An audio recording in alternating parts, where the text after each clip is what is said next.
Good evening. It's 5 o'clock p.m. and I call this, or it's 5:05 p.m. and I call this meeting to order. Have any blue cards been received for a closed session item? We do not have any blue cards. Okay, the board will now recess to closed session.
It is 6:05 PM, and the board is reconvening from closed session. In closed session, on a motion by trustee Ward and a second by trustee Verbeth, the board voted to appoint Dr. Michael Ecker as Director of Secondary Education effective September 11th, 2025 by the following roll call vote.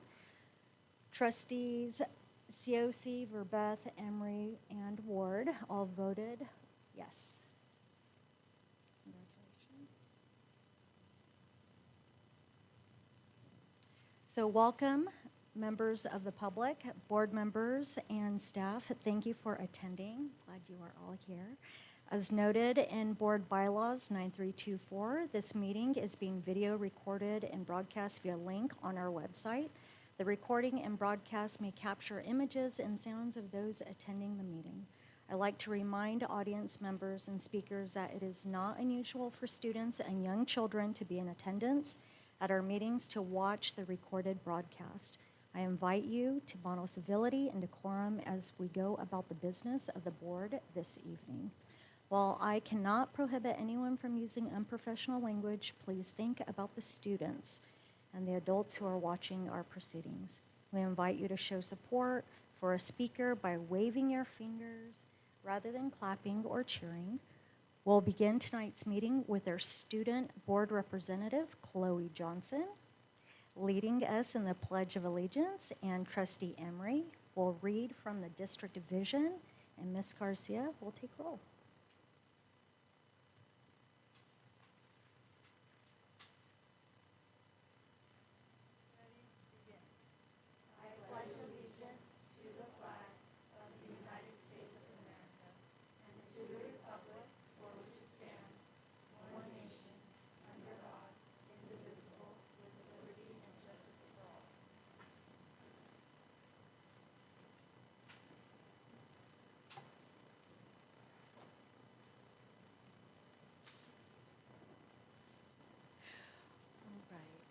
So as we come back to school and start our new school year fresh with our students coming in, I would like to point out that our graduates are prepared for success. They confidently move to life beyond high school, knowing they have acquired the requisite skills and knowledge. They have a passion for learning and personal growth. They can thrive in a high-tech environment. They are compassionate. Thank you, and we will now take roll. Student Board Representative Johnson. Here. Trustee COC. Here. Trustee Verbeth. Here. Trustee Emery. Here. Trustee Ward. Here. And for the record, as mentioned at last board meeting, Trustee Rawlings had a scheduled absence and is not here this evening. Okay, thank you. We now move on to part 4, approval of the agenda. Trustees, are there any questions? May I have a motion to approve the agenda item 4.1, approval and/or reorganization of the September 10th, 2025 meeting agenda? So moved. Second? It's trustee Verbeth made the motion, trustee Emery second the motion. Discussion? Ms. Garcia, please call for a vote. Trustee COC. Yes. Trustee Verbeth. Yes. Trustee Emery. Yes. Trustee Ward. Yes. Motion passes 4-0. Thank you. We now move on to part 5, recognition and performances. Item 5.1, student board representations. I will now hand it over to Superintendent Dr. Andrea Norman. Thank you. We now, go ahead. Sorry. Thank you, Trustee Ward. Appreciate that. I'm super excited tonight because we have a very special student with us. And this is our new student board representative, Chloe Johnson, who led us in the Pledge of Allegiance. We are excited to welcome her. She's a 12th grade student at Carlsbad Village Academy. As our new student board representative, she's dedicated and goal-oriented with a clear vision for her future. After graduating from high school, she plans to attend Palomar Community College for 2 years before transferring to a 4-year university. During her time at community college, Chloe hopes to work at an animal shelter or a senior center to support herself while continuing her studies. She is also eager to engage in volunteer opportunities such as beach cleanups, food drives, and toy collections. Looking ahead, she dreams of taking time to travel and explore destinations that inspire her, including Venice, Tokyo, and Japan. Me too. We're proud to have such passionate and driven student representing her peers on the board. Welcome, Chloe. We're happy to have you. Yay. Thank you. We now move on to item 5.2, CUSD Maintenance and Operations. I will once again hand it over to Superintendent Dr. Norman. Thank you so much. We are really excited tonight to represent our maintenance and operations team. I'm going to hand it over to Dr. Nye, who's going to read some very kind and true words about this dedicated team. Good evening, Vice President Ward, trustees, and Dr. Norman. Tonight, it is my honor to recognize the outstanding efforts of our Carlsbad Unified School District's maintenance and grounds crew. Over the past several months, this dedicated team has worked tirelessly to prepare our schools for the start of the 25-26 school year. From ensuring our campuses are safe and welcoming to completing countless projects, both big and small, their work has a direct impact on the daily experiences of our students, our staff, and our families. Our maintenance and grounds crew embody professionalism, teamwork, and pride in service. Their dedication often takes place behind the scenes and outside of regular school hours, yet it is central to the success of our district. Because of their commitment, our classrooms, fields, and facilities are ready to support learning and to reflect the high standards of Carlsbad Unified. On behalf of the staff and the entire community, I want to extend our deepest appreciation and congratulations to this incredible team for their hard work and the difference that they make every single day. I'd like to recognize Director Eric Cronke, who is joined by some of the crew tonight, and I'd like them to just stand and be recognized. We can give them a huge round of applause. Thank you. Or spirit fingers. Okay, thank you. We now move on to Part 6, Communications. Part 1, Item 6.1, Report by Student Representative to the Board. We are thrilled to introduce Chloe Johnson, as we did, of Carlsbad Village Academy, will now provide us with a student report to the board. Good evening, President, trustees, superintendent, and cabinet. I am pleased to share some updates from Carlsbad Village and Seaside Academy. At Carlsbad Seaside Academy, the school year has started on a very positive note. We currently have 65 students enrolled who are thriving in the independent study program. Many of our students are balancing their academic work with jobs, and a number of them are taking college courses. We even have a student who competed in professional surfing competitions during the first week of school, bringing great pride to our school community. At Carlsbad Village Academy, enrollment is slowly growing, and the transition into the new school year has been smooth. On September 18th, 2025, the entire school will take the ASVAB assessment, which will give students important insights into their strengths and how those strengths can connect to future career paths. In addition, our Futures Academy class has been receiving various guests scheduled throughout the year, providing great resources and networking opportunities to our students. We are also excited to announce 2 new partnerships that begin later this month. On September 25th, Boys to Men Mentoring and Vista Community Clinic will begin providing weekly mentoring support for our students. That evening will also be our back-to-school night for Carlsbad Village Academy, giving families the opportunity to engage with staff and learn about the great programs in place. Over at Sage Creek, we kicked off the year with the annual Safety Week from September 8th to September 12th. Our school also pushed out and recognized traffic safety to ensure a safer route for students, staff, and visitors. At Carlsbad High School, we have fall athletics in full swing, bringing both energy and school spirit to our campus. The boys' water polo team recently traveled to Santa Barbara and placed 5th, showcasing their hard work and dedication. Girls volleyball represented CHS with pride at a tournament in Huntington Beach, winning the entire competition. Our tennis and golf teams are also competing strongly this season. Of course, football continues to be a highlight of the fall, drawing huge crowds for well-attended community events that bring excitement to all students, families, and alumni. ASB is working hard, planning pep rallies and halftime games, homecoming weekend, and so much more. Beyond athletics, Carlsbad High is also thriving in academics and the arts. Speech and debate has officially begun their competition season, and the Tri-M Music Honor Society will hold its induction on September 15th. Families and students are looking forward to back-to-school night on September 16th, and the fall orchestra concert will take place on September 18th and 20th.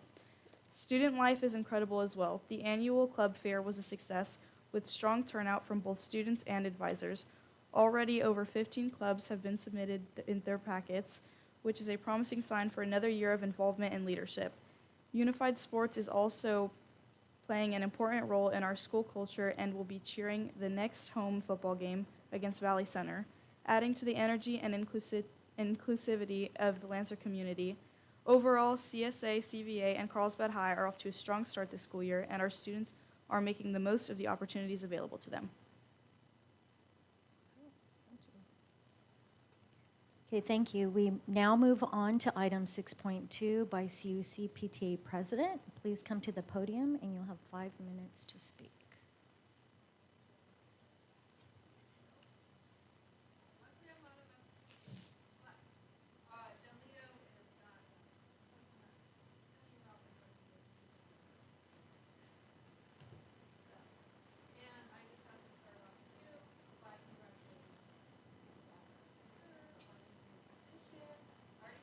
Chat, and we're already getting lots of thumbs up and little heart emojis. But I also have to say, just because I come from Calavera, it's like with Kimberly and Michael, it's like reunited and it feels so good. So, sorry I don't have a good singing voice, but yeah, anyways. So carrying on with the update from the PTAs, but we're excited for Dr. Ecker. Anyways, we're in the 4th week of school. Oh my gosh, no wonder I'm so tired.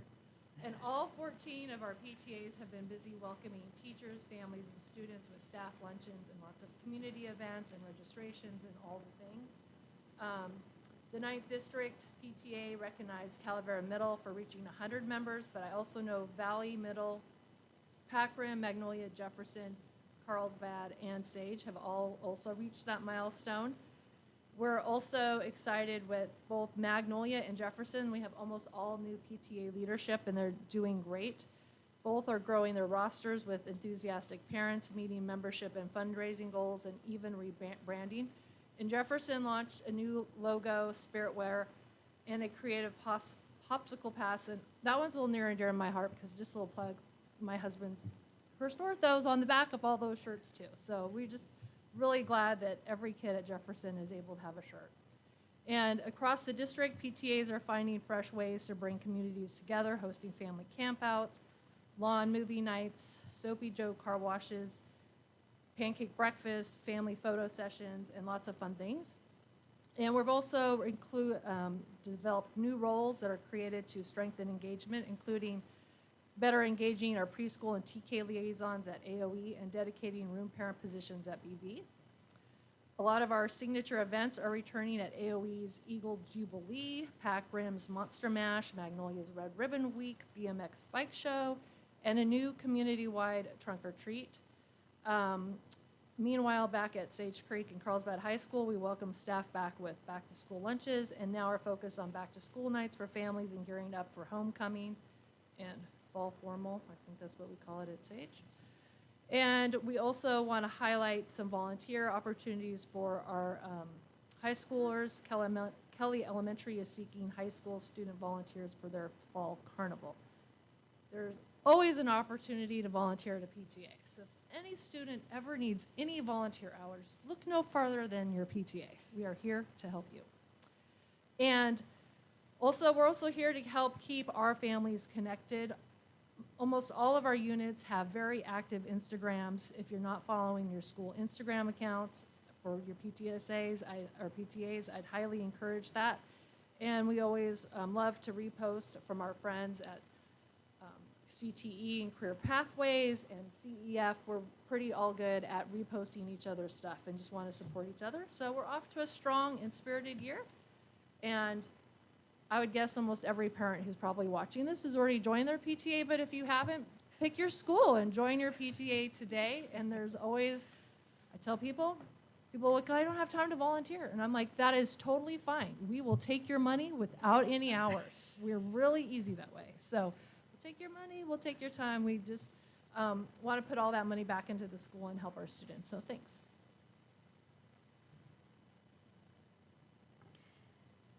Thank you. We now move on to item 6.3, excuse me, report by CEO of the Carlsbad Ed Foundation. Please come to the podium and you'll have 5 minutes. Good evening. I'm Laura Pitts, the CEO of Carlsbad Educational Foundation. I wanted to echo the acknowledgement of Eric Kroenke and his team. They're awesome to work with, especially when we're there in the summer camps. We take up the whole campus, and they're trying to do lots of maintenance, and they're fantastic to work with. So I wanted to congratulate him, and also congratulate Dr. Ecker. I'm very excited. He is awesome to work with, and so it's going to be really fun working with him in this capacity. So to start the school year, I wanted to share a couple things about programs that we're running. As you know, one of Carlsbad Educational Foundation's funding priorities is music, and there's a couple of initiatives that are falling a bit outside of what we typically fund that I wanted to highlight.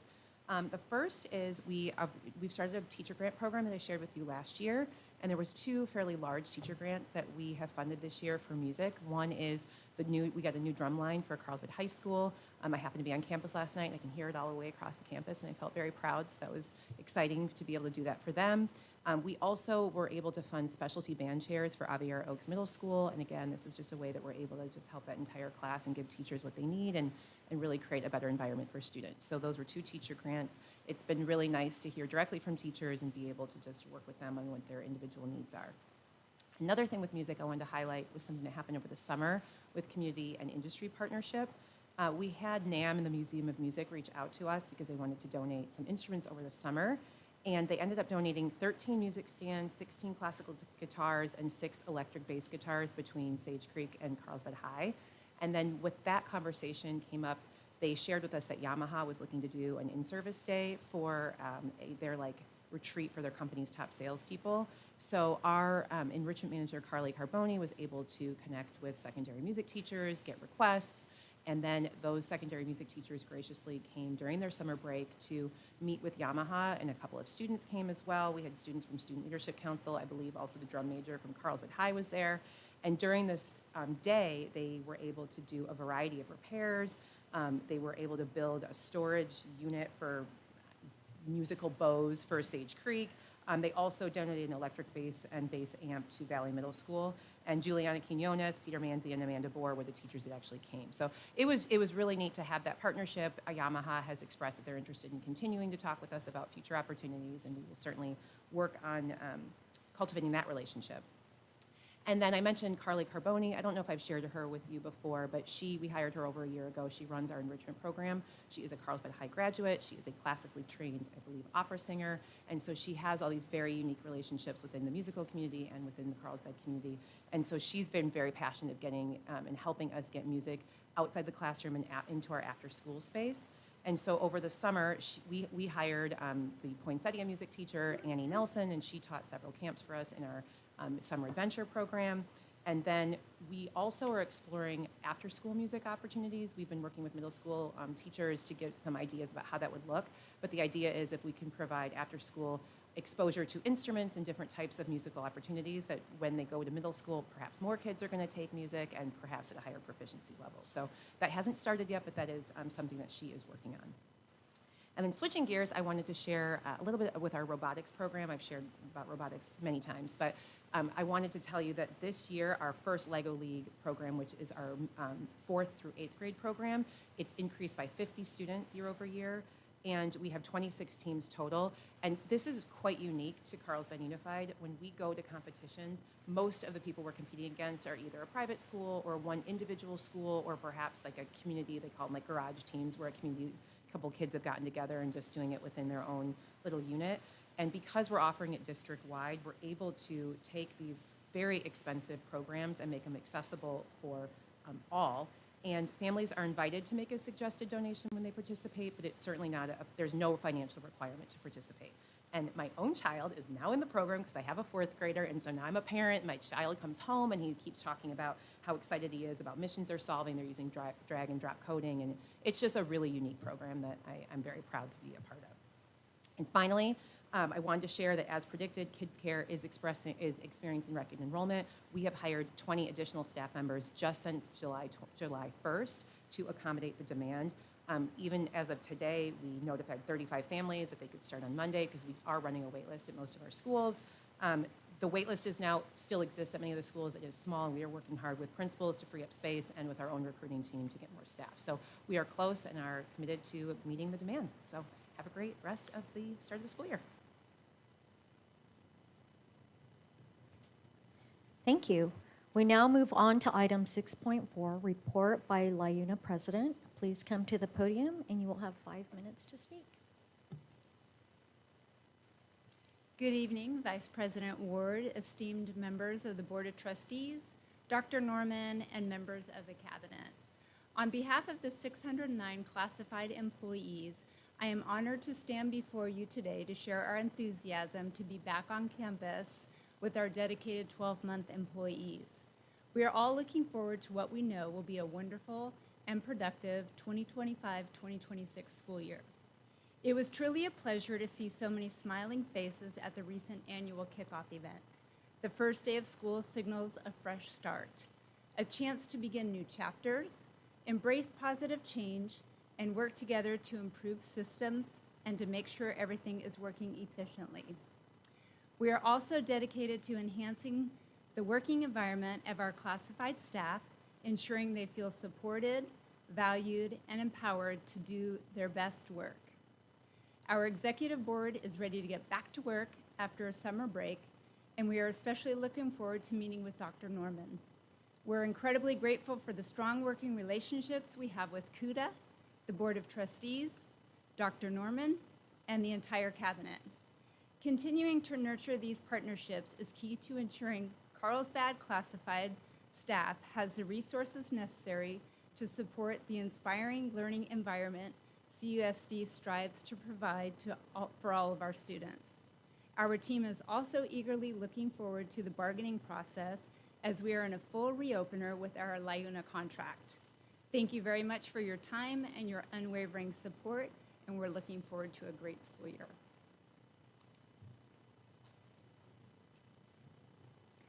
Thank you. We now move on to item 6.5, report by CUDA President. Please come to the podium and you'll have 5 minutes to speak. Good evening, all. I don't have a formal report, but I wanted to come up to make sure that I give my great congratulations to Dr. Michael Ecker. I really look forward to working with you in your new position. Have a good night. Thank you. We now move on to item 6.6, Superintendent's Report. Dr. Norman. Thank you, Trustee Ward. We had a terrific kickoff event, as Jean mentioned, at Carlsbad High School with more than 1,000 employees, both certificated and classified. When I was there, I referenced my days of being an ASB president, and it felt like I was right back in high school, but my audience was a little bit older. And that's okay. I'm older too. The energy was high thanks to the ASB that came out. Both high schools had their ASBs there, and it's so awesome to see how our two high schools work together in partnership. They also had both their cheer teams, and they welcomed staff and opening the event. We appreciated having board members at the event and for your ongoing support of our students and our staff. I had a chance to visit each site during the opening week of the school year, and I've been circling back to each of the sites to do instructional walks and to learn more about each school, the staff, as well as its students and its families. Everyone's been incredibly welcoming, and I'm so impressed with the level of engagement and active participation in each of the classrooms that I visit. And they don't always know when I'm coming, so I know it's real. It's really happening. Thank you to all of our staff members for everything you've done, our certificated and our classified. I know what a heavy lift it is to start off the school year. I want you to know how much you are appreciated and how highly we all think of you. So thank you so much for everything you've done to get the school year started off smoothly. We appreciate it. Thank you. We now move on to Part 7, public comment on non-agenda items. Item 7.1, public comment regarding non-agendized topics that lie within the subject matter jurisdiction of the board. This is a time that members of the public have the opportunity to address the board on any non-agendized item that is within the subject matter jurisdiction of the board. How many blue cards have been received for the non-agenda items? We have a total of 2 blue cards.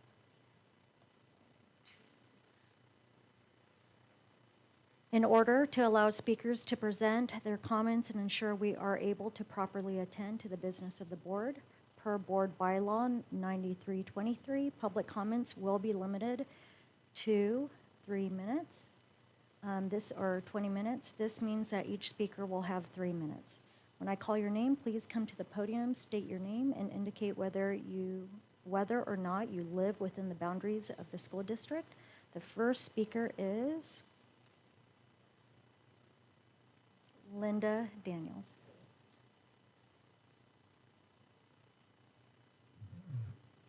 Good evening. I'm here again. I'm Linda Daniels. I have lived in Carlsbad for over 12 years, and I am a member of the San Diego Building Electrification Coalition, as well as I represent Carlsbad on the CEA, our Clean Energy Alliance, the CAC. So I'm on the CAC for the CEA. So people keep saying, oh, all these, anyway, I consider myself an environmental activist, and I'm here today to talk about idling of cars outside of schools again. And I'm working with Dr. Nye. He had a conversation with me 2 weeks ago, and I've given him some materials. I hope that he's received them. I left them for him this morning, this afternoon, evening, whatever it is. It's been a long day, I'll say. Anyway, I'm here again to remind us all how important it is to keep our children healthy, which means no idling outside of schools when they're dropped off and when they're picked up because of the tailpipe emissions. And we know all about the carbon dioxide and the nitrous oxide and all that kind of stuff. We don't worry about it anymore. We know how bad it is. It can result in asthma attacks by children and even in cancer. Please join me in advocating for a contest that we want to do at every school so that students can win the ability to have their sign outside the school that says, don't idle, keep yourself healthy. Okay, so I've given a couple of possibilities of types of signs to Dr. Nye, and hopefully the staff can get together and put a contest together at all the schools, and then the parents will be educated so that they know that it's unhealthy and it also wastes gas. You can save money if you turn your car off because it takes less gas to turn it back on. Okay, so why don't you save some gas, turn off your car? And I know in the summertime it's really hot, but now it's cooling down, hopefully next month, so we want that.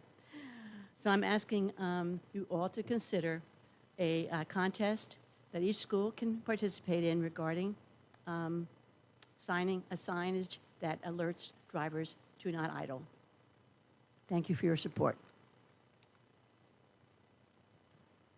Thank you. Scott Davison is the next speaker.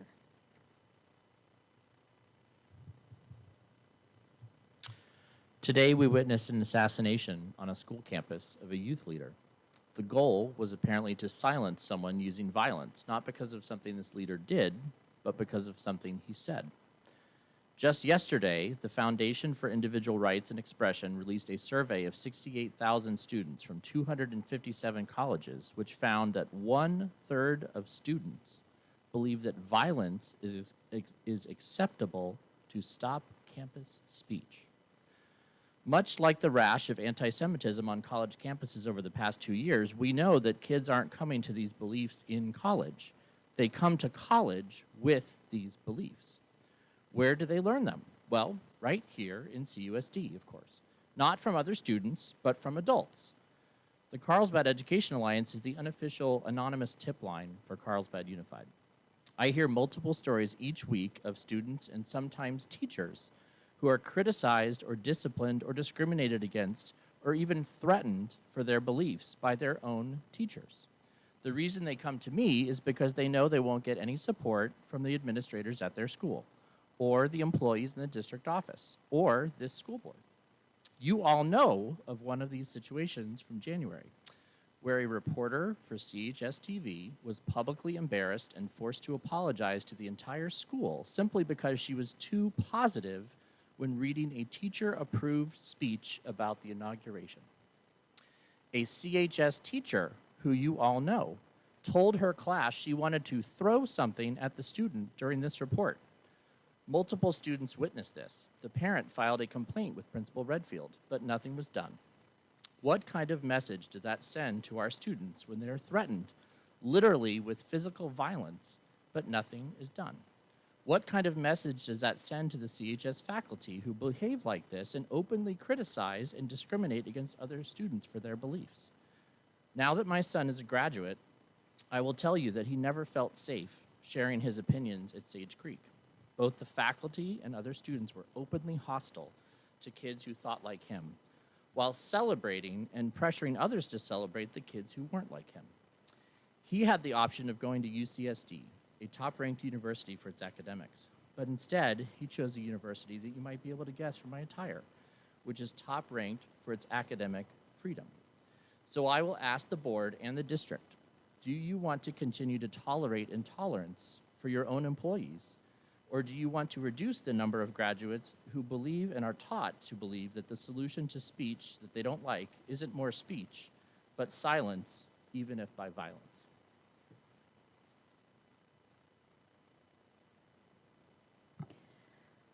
Thank you.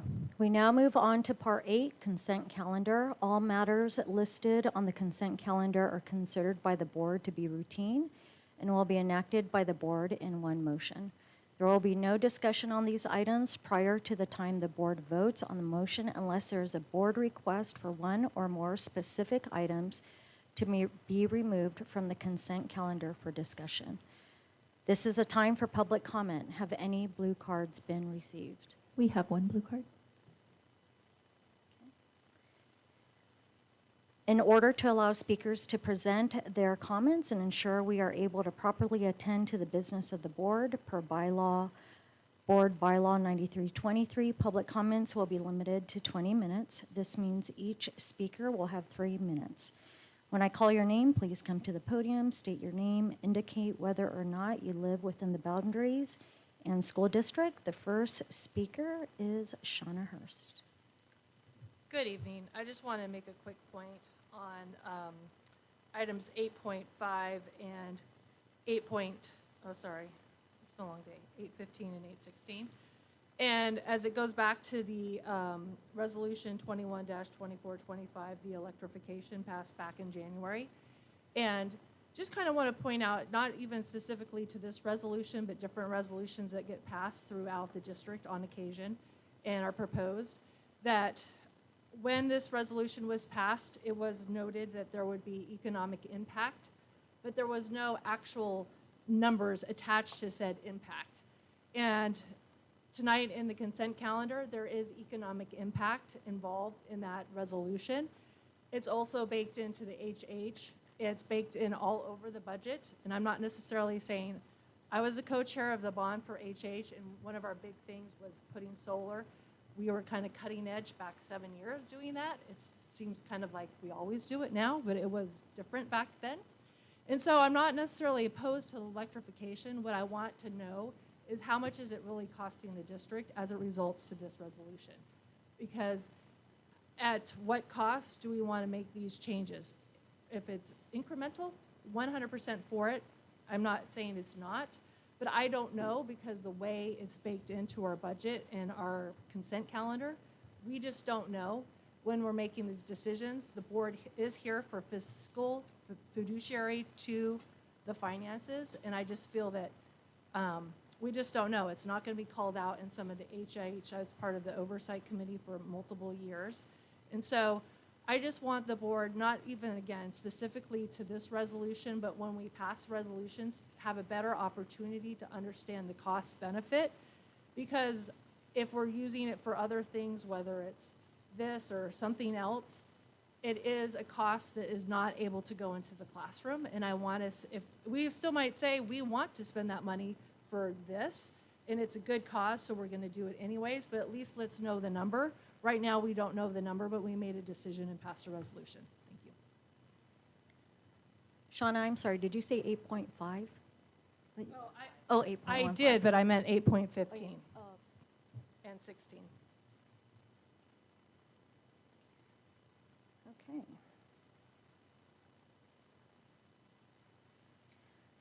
Okay, trustees, are there any items to be pulled for discussion?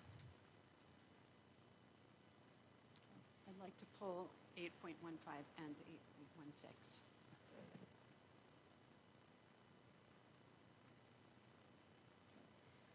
May I have a motion to approve the consent calendar with the exception of items 8.15 and 8.16?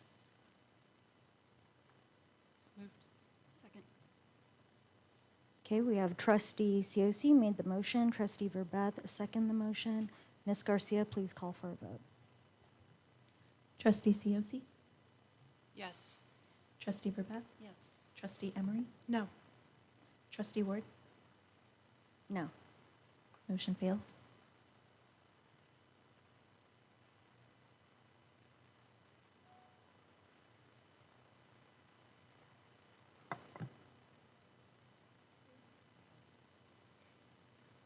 We need to vote on the items that were pulled. And we need to talk about them. Okay. So for items 1.5, we will start with 8.15 to have a discussion.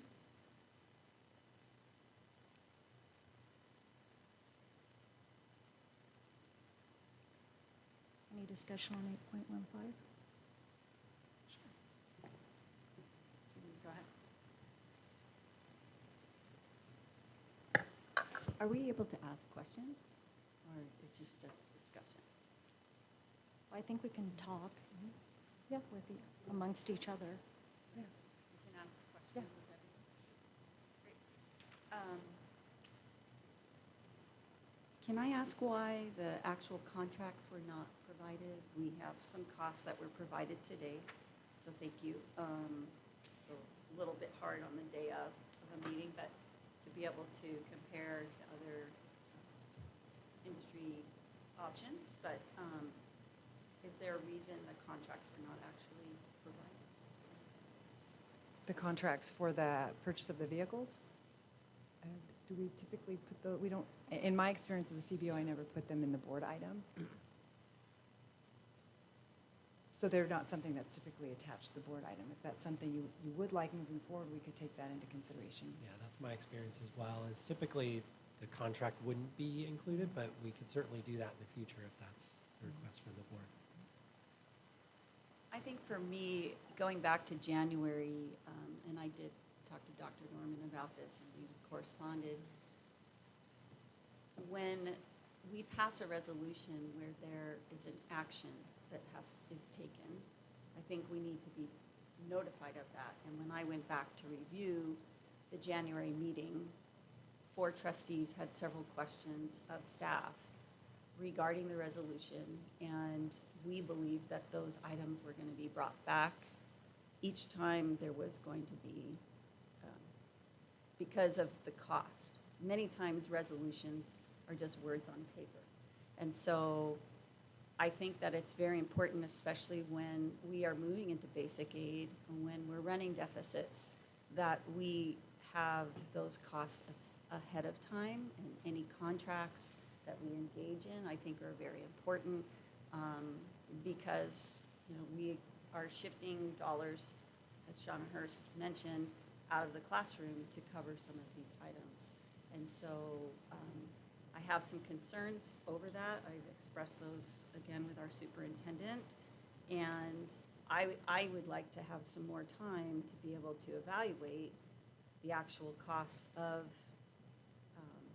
running these vehicles versus a gas vehicle or a hybrid vehicle, which I own and I really enjoy, and I don't have any issues with it. So I'd like to be able to look at those, to be very responsible as a trustee with our tax dollars and our community. I think that's important. So looking at the cost to maintain these vehicles, comparing them to one another, especially when we entered into a resolution where we didn't have any costs that were presented to us.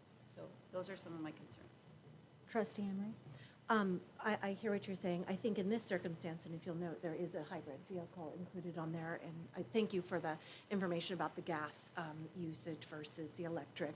I think going forward, yes, any contract with a full adoption of a new fleet. However, these are 2 vehicles that were injured is not the word, damaged, and that they need in order to have that. So based on the cost analysis on these vehicles, they seem on par for the gas or hybrid or electric for the uses, according to what I saw. And I know when I had a discussion that it was mentioned that maintenance would be actually less if not equal to. So looking at the costs, alone, and we're just approving these three, correct? That, these are ones that they need, so we need to make a decision. So I would hate to not adopt everything on the approval agenda because I want them to have those, if the cost is about the same on these, I want to make sure that they have the vehicles they need. And can I clarify just one Yeah. point? One of them is just a piggyback, and what it does is it allows us to, they're both piggybacks. One has the cost of the van attached to it. The other one is going to be for trucks that we're going to purchase. So nothing's been purchased yet, you're correct. But one of them is just a piggyback, and that's giving us permission to purchase vehicles. And thank you for sharing your concerns about wanting to know things ahead of time. I think that that's a valid request, and that's why I did put the information out this morning so that everyone had the chance to read it. Being a CBO, I am very fiscally minded, and I understand and respect when people want to make sure we're minding our pennies. I do want to reiterate what you said, correct, with these vehicles, and I want to give a shout out to Debbie Miller, who's like the most awesome shopper in the world, along with her team who's here. She did find like vehicles. She tried to find the most similar, so we're not trying to show you a cheaper version, so that we could give you the information that you need to be able to vote. And so I do want to come back to you with each item because the resolution does state that we need to continue moving forward towards this goal. But I also respect your request to make sure that we're providing the impact economically of those purchases. So these two would do that, and that's what I wanted to share with you, that it's just for these two right now, these two items. Yeah, and I would just interject in speaking with Mr. Cronky as well. I asked him, is a postponement of these vehicles going to be a hardship on some of the facilities and maintenance? And he mentioned that, yes, it would. And so we're hopeful that we could get this approved tonight with these vehicles with the understanding that, we will do a better job at making sure that those contracts are in the agenda prior to those being posted in the future. But I wouldn't want that to preclude us from moving forward with these vehicles tonight, because I believe that in my conversations with him, he's pretty adamant that these are pretty necessary for people already in place to do their jobs. So that would be my only request tonight. I understand that there's a bigger conversation to be had here regarding electric versus gas and all those other things. I wouldn't want that to slow down these vehicles for them to do their jobs. Go ahead. Sorry.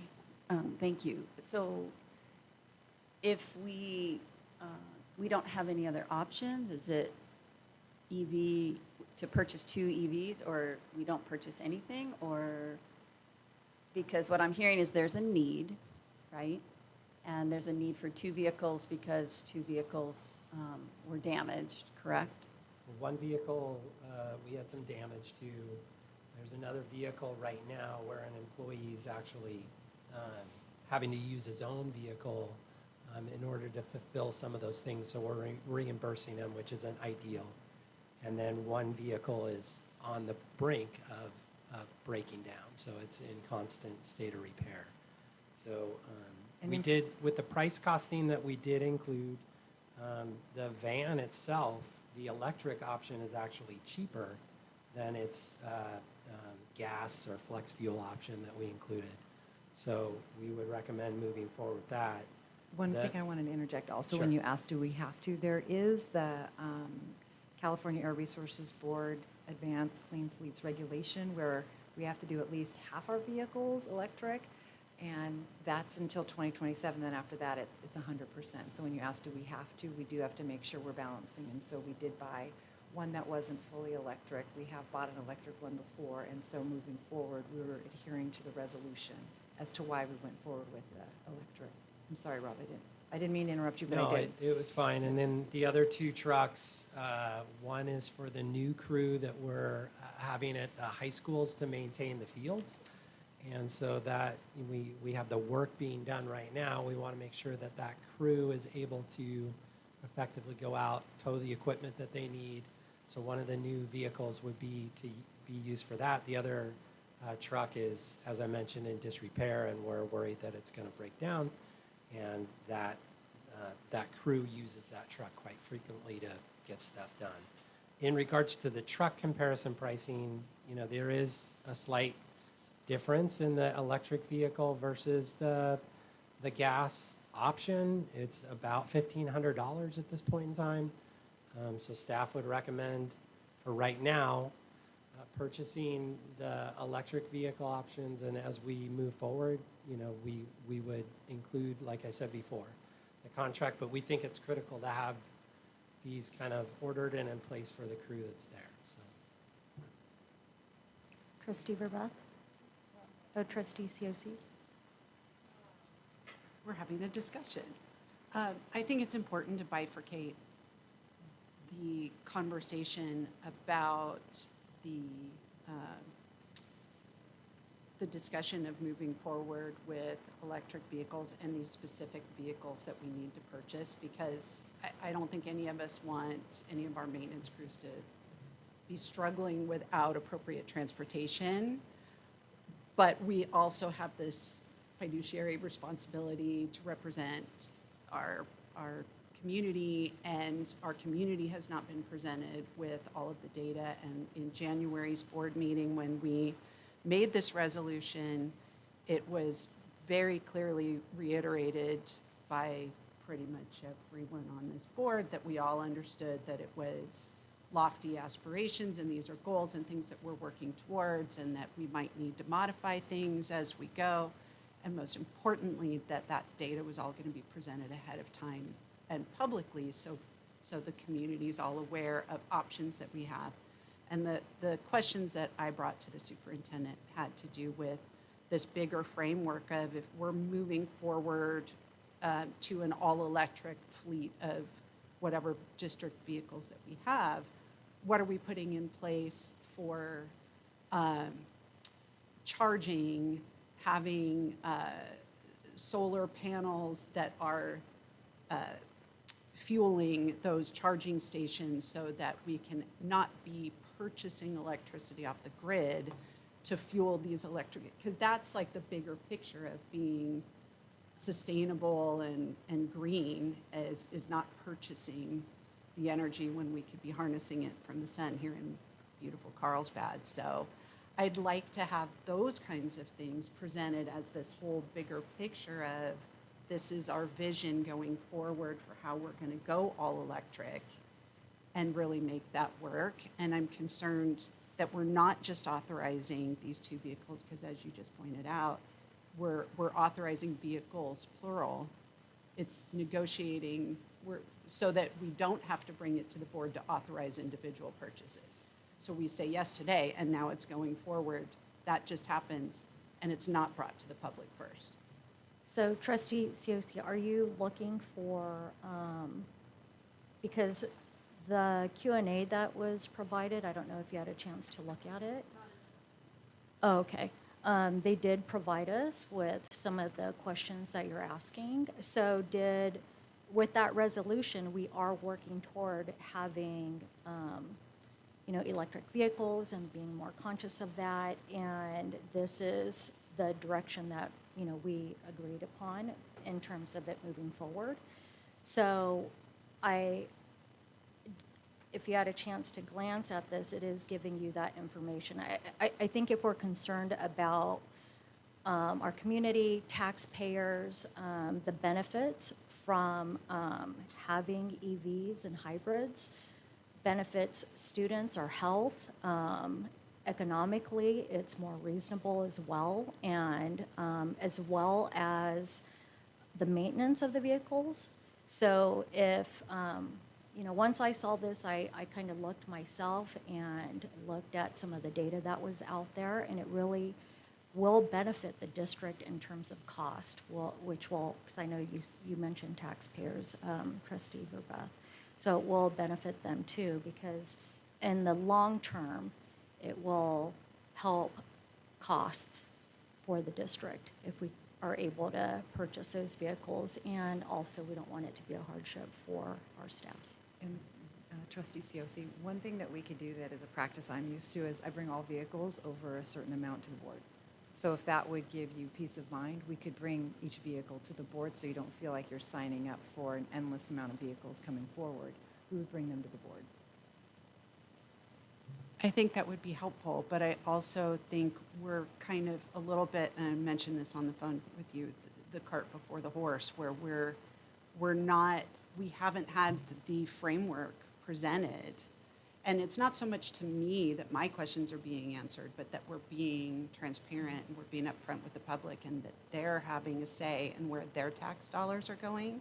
Because all of us have heard smaller class sizes, all of these conversations. And so we have finite resources and we need to spend them appropriately. And I want to make sure that we have a solid plan going forward.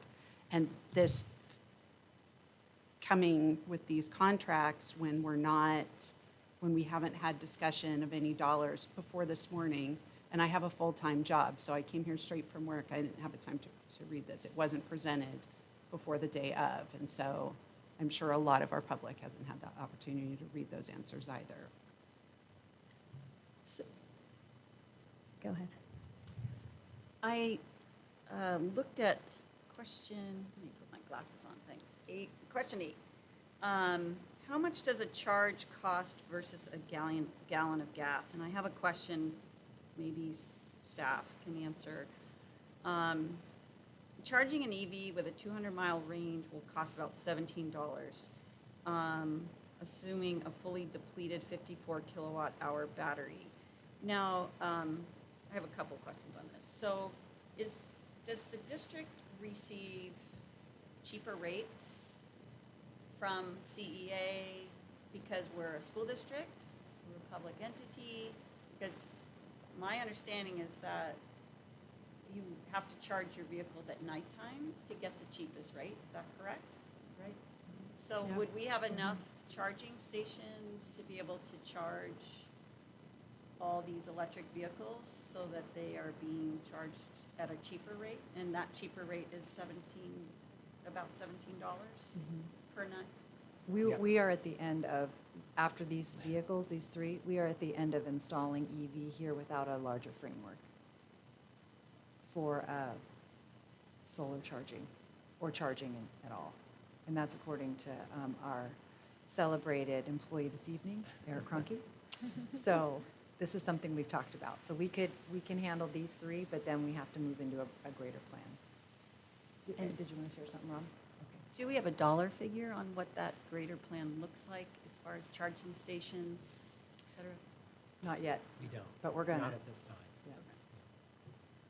May I suggest that we, perhaps make that a future agenda item or some, more information from staff? And if possible, I'd like to make a motion to approve all of the current ones on the consent calendar. I have one more question. though. Okay. So I just want to ask again, if we don't choose to get an EV, we can still provide a vehicle that is needed to get the jobs done. Is that correct? Yeah, my understanding though is that wouldn't come until next month. Correct. Oh, because the current ones are on order and are arriving or are here. They're not here yet. They're not here yet. Not here. They've taken several months.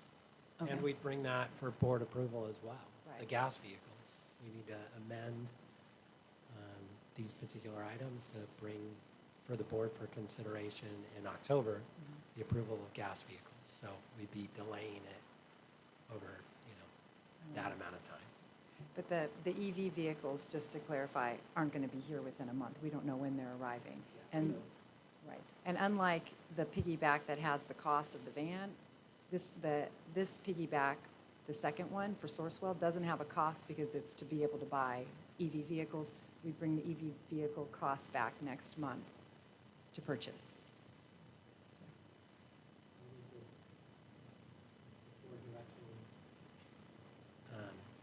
Yeah, that would be the plan at this point in time, to bring that back at next month's meeting if we could get it approved through the piggyback. So the approval of the Sourcewell is just so that we can move forward with the purchase, then we'd bring back the purchase price, you'd vote on it next month. So we're not locked in then? Like if, Correct. okay. But we just, I need to tell purchasing to be ready in case, we need to have another plan. Yeah, I appreciate you sharing that.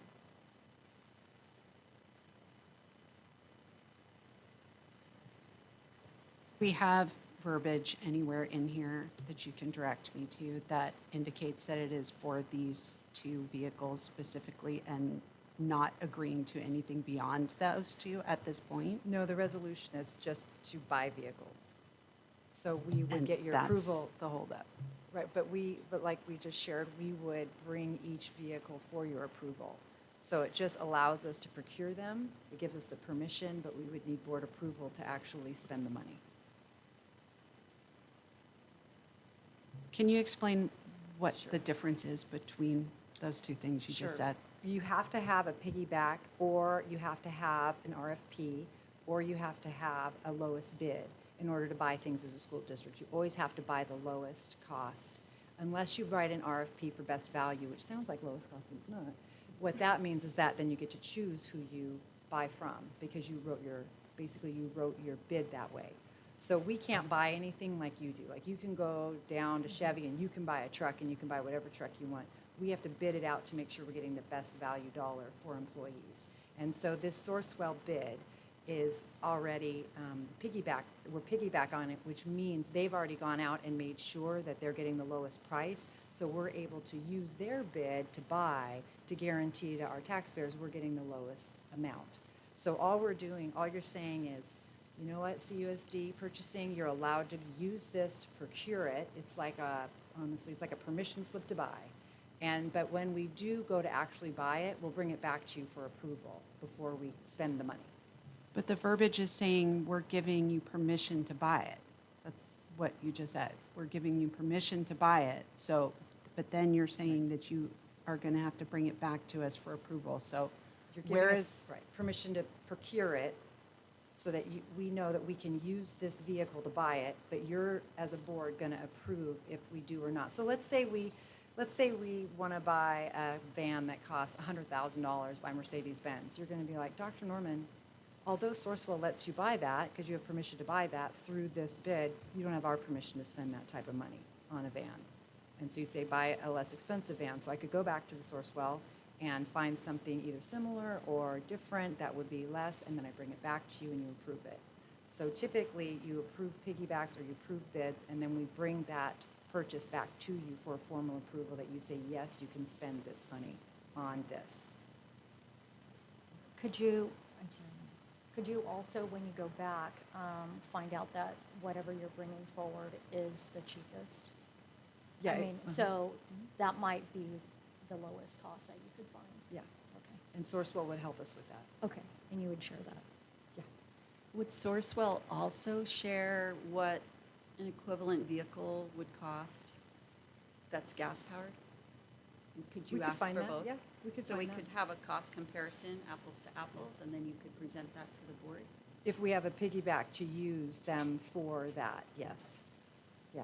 So we don't have that piggyback now. This one's just for the EV vehicles. that was your point earlier, that the only thing that they put in front of us is the EV. So that's But we the found only that- choice that we have tonight.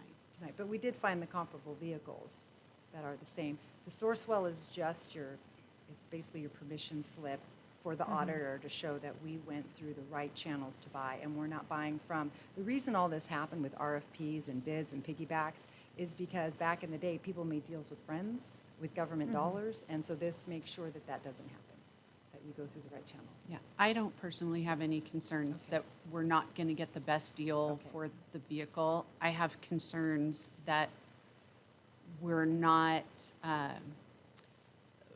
thinking things through the steps ahead. Like, this is where we want to go, and these are the steps that we need to take to get there. And so I want to be having those bigger discussions, and so that's a request from staff for later this evening in the schedule. Okay. But to ask for more information about what do we need to do to have charging stations to accommodate whatever a full fleet is going to look like for our district when we do get to 100% of our vehicles being electric. Like, and what do we need to be doing today to end up there in some reasonable amount of time?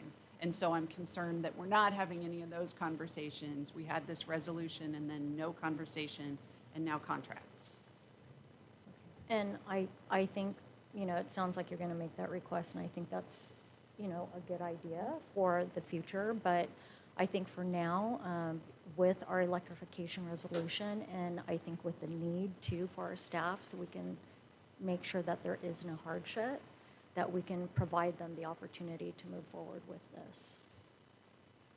And they did give us a cost analysis, and if we are looking forward, I think it really is going to benefit our district and taxpayers and the money that we are spending toward these vehicles. So I think long-term goal, with the entire fleet, maybe that's some information that we can get back. However, I think for the need now, it might be a good idea just so we can ensure that the staff can do what they need to do, especially with, the fields and such. I know we want to keep moving. One of the things that I've looked at when considering an EV is that battery life is going to change very significantly very soon. So if we buy a truck today, it's going to have a 200-mile radius. If we buy a truck or a battery-powered vehicle in the future, those are supposed to last 900 miles. So what are we going to do? Are we going to sell the vehicle? Nobody's going to want the vehicle because everyone's going to have the opportunity to have a battery that lasts longer. So maybe it behooves us, even though we're on this 2027, have to have half of our fleet be EV, maybe we wait and we look, when are these new batteries supposed to come out? So to me, I think we still need more information. Well, I think that, I'm not really sure what you're saying with the 200 miles, that they only last 200 miles, or they can only? Well, on a charge, before you have to charge. On a But charge. none of our vehicles are going that far, right? Or 200? Yeah. I don't know how, we only have a couple, I don't know how long their charge is. Yeah, I don't know. I don't know if it's like a Tesla that's 228 or. We have incomplete data about the total cost of ownership. What is the life cycle of a vehicle in CUSD? At what point do we sell vehicles? What is the amount that we would get for a vehicle at the end of its life for an EV versus a gas-powered vehicle? Those are all factors that go into the cost up front. The purchase price is negligible difference from what we're being presented with. It's the long-term costs that are for consideration, and none of that information has been presented. So it's just a tough situation. Trustee Inman. I think you're right going forward. Some of that we can never predict with the new technology and all the things coming out and all of, the new regulations that might come forward and whatnot. And I agree, I would have liked more information on this going forward. However, these cars, two of them I know were in accidents and other things, and sometimes you just can't predict, that we got to go with, if you've ever been in an accident, sometimes you've got to get the car that you don't always isn't your first choice, but that's what it is on your budget. And I think that this is a good choice for our budget at this moment in this time when they need them.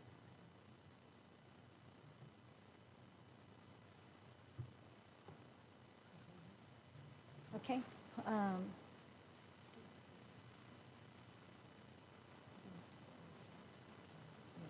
Okay.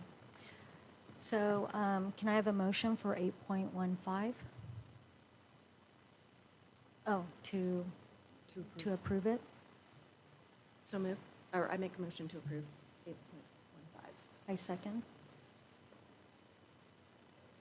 Ms. Garcia, can you call for a vote? Trustee COC?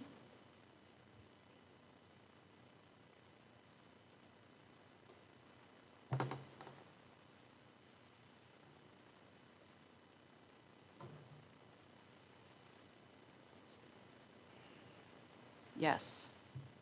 Trustee Burbett? No. Trustee Emery? Yes.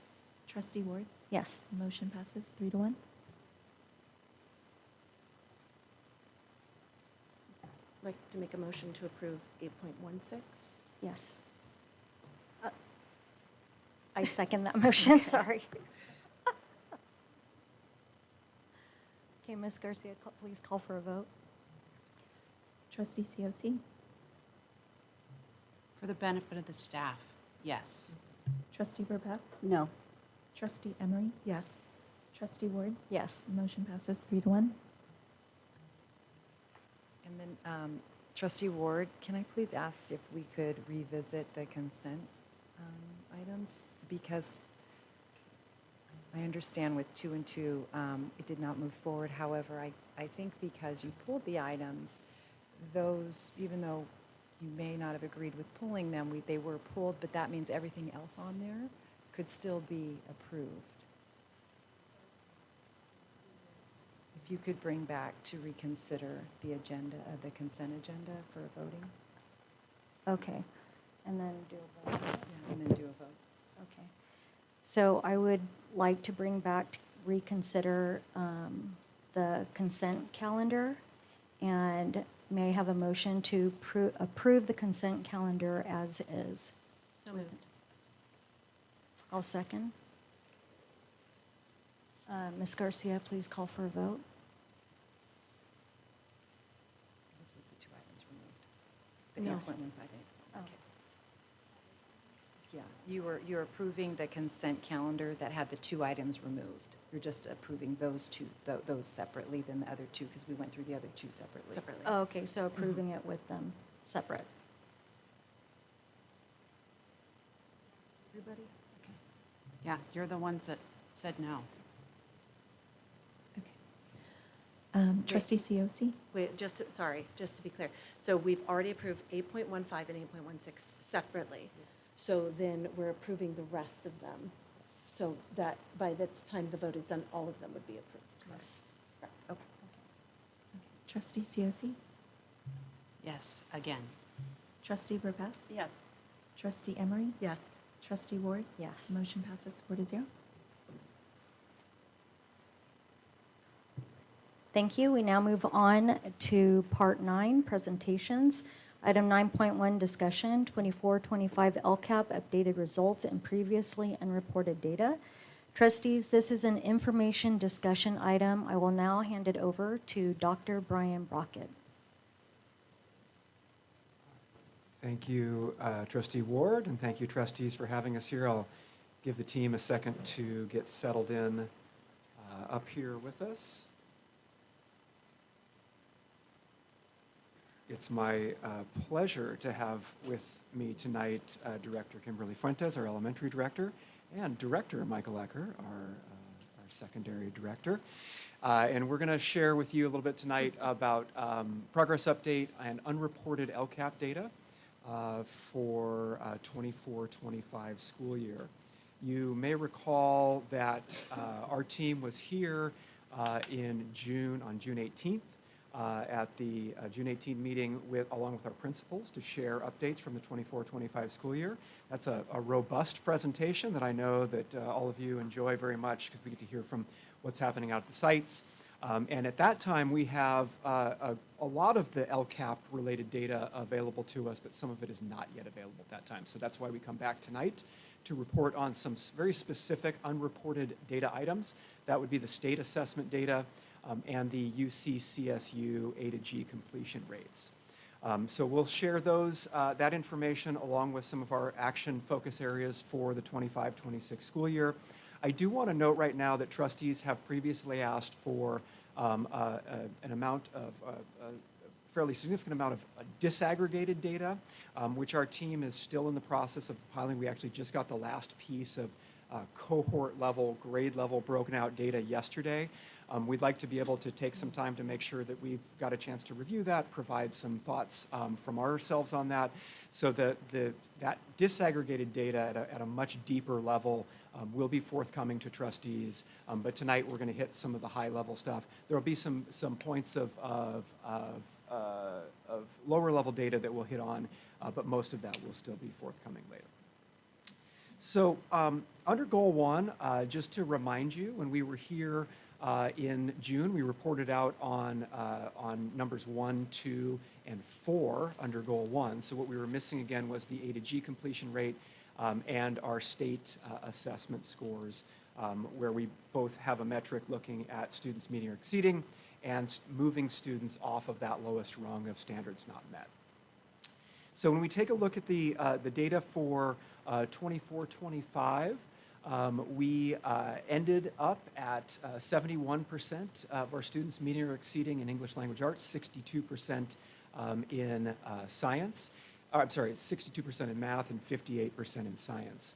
If those look familiar to you, that's because we were level with where we finished the year before. So when we look at the targets there, our goal that trustees have established is a 3% growth in ELA, 3% growth in math, and 2% growth in science.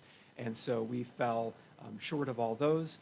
We don't have updated comparison data because the data is still embargoed. We have our own data at this point, but we don't have state, county, other district data to be able to do comparisons on. We'll provide that at a later date once that data goes public in November. But we know that historically our students have performed very well compared to their counterparts in the county and across the state. I do have, at the request of a couple of trustees who asked, I do have some breakdowns here that I can just share real briefly. In English language arts, for example, at the elementary level, our students, 76% of our students met or exceeded standards. In middle school, that number was 64%. And in high school, 77% of our students met or exceeded standards in English language arts. If I jump over to math, in elementary, our students, 74% of our students in elementary met or exceeded standards. In middle school, that number was 53%, and in high school, that was 52%. I do want to note that 52% was a 5% increase over year, so some good work being done there. And then on our CAST scores, that's our science assessment, at the elementary level, 63% of our students met or exceeded standards, 58% in middle school, and 54% at the high school level. And again, all that information will be provided out to trustees in that more robust data that we have that we're working through right now. On college and career readiness, I'm happy to report that we met our metric of an 80% or better performance of our students, meeting or exceeding the UC-CSU eligibility criteria. That's the A to G criteria. And as you can see, compared to prior years, our students have performed very well compared to their peers in this area as well. Some related college and career readiness data that we just wanted to share was our graduation rate, which came in at 98%. We have an 80% college going rate, which is, again, is very strong. A 91% persistence rate. That's our students from 2 years ago who are, it's actually, the data is now 3 years, but 91% of our students who started within the first year continued their second year of college. So that just allows us to kind of have an indicator of mapping out, one, our students getting to that level, but also maintaining and staying at the college level as they move forward.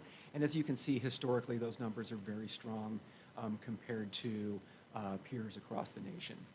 We also maintained a very strong AP exam pass rate this year at 88%. We have 83% of our students that participate in a college or CTE, or I should say career or CTE pathway during the course of their 4 years, which is great. So they may not, as we've shared in the past, that completion rate, students that complete the pathways might be a little slower, but the students that are participating in those pathways, getting those opportunities to see the connections with things that are happening in the career fields and beyond the classroom is very strong. And we've continued to really have strong growth in our AP participation rate. So 64% of our, we have a 64% increase in AP participation over the past decade. So as we've continued to get more students participating in those college level classes, our students have also continued to perform very well in those classes. With that, I'll hand off to Dr. Ecker to talk a little bit about some of the targets that are related to our Forward Together plan. Thank you. So I appreciate the opportunity to share some of the unreported academic data from our Forward Together plan, which includes UC, CSU, A through G rates, along with SBAC and CAS scores. So as you can see on the slide, there's some a variety of indicators going in a variety of different directions. And I want to just start by noting that we've got some pretty impressive data actually to start with, including students identifying as African American or Black, growing by 11% on the CAST. Over at SBAC in ELA, you can see socioeconomically disadvantaged students increasing by 13%, which is extremely impressive when you think of some of the conversations we had early on with our Forward Together plan, which is because it's meeting the all-student baseline for ELA across the district.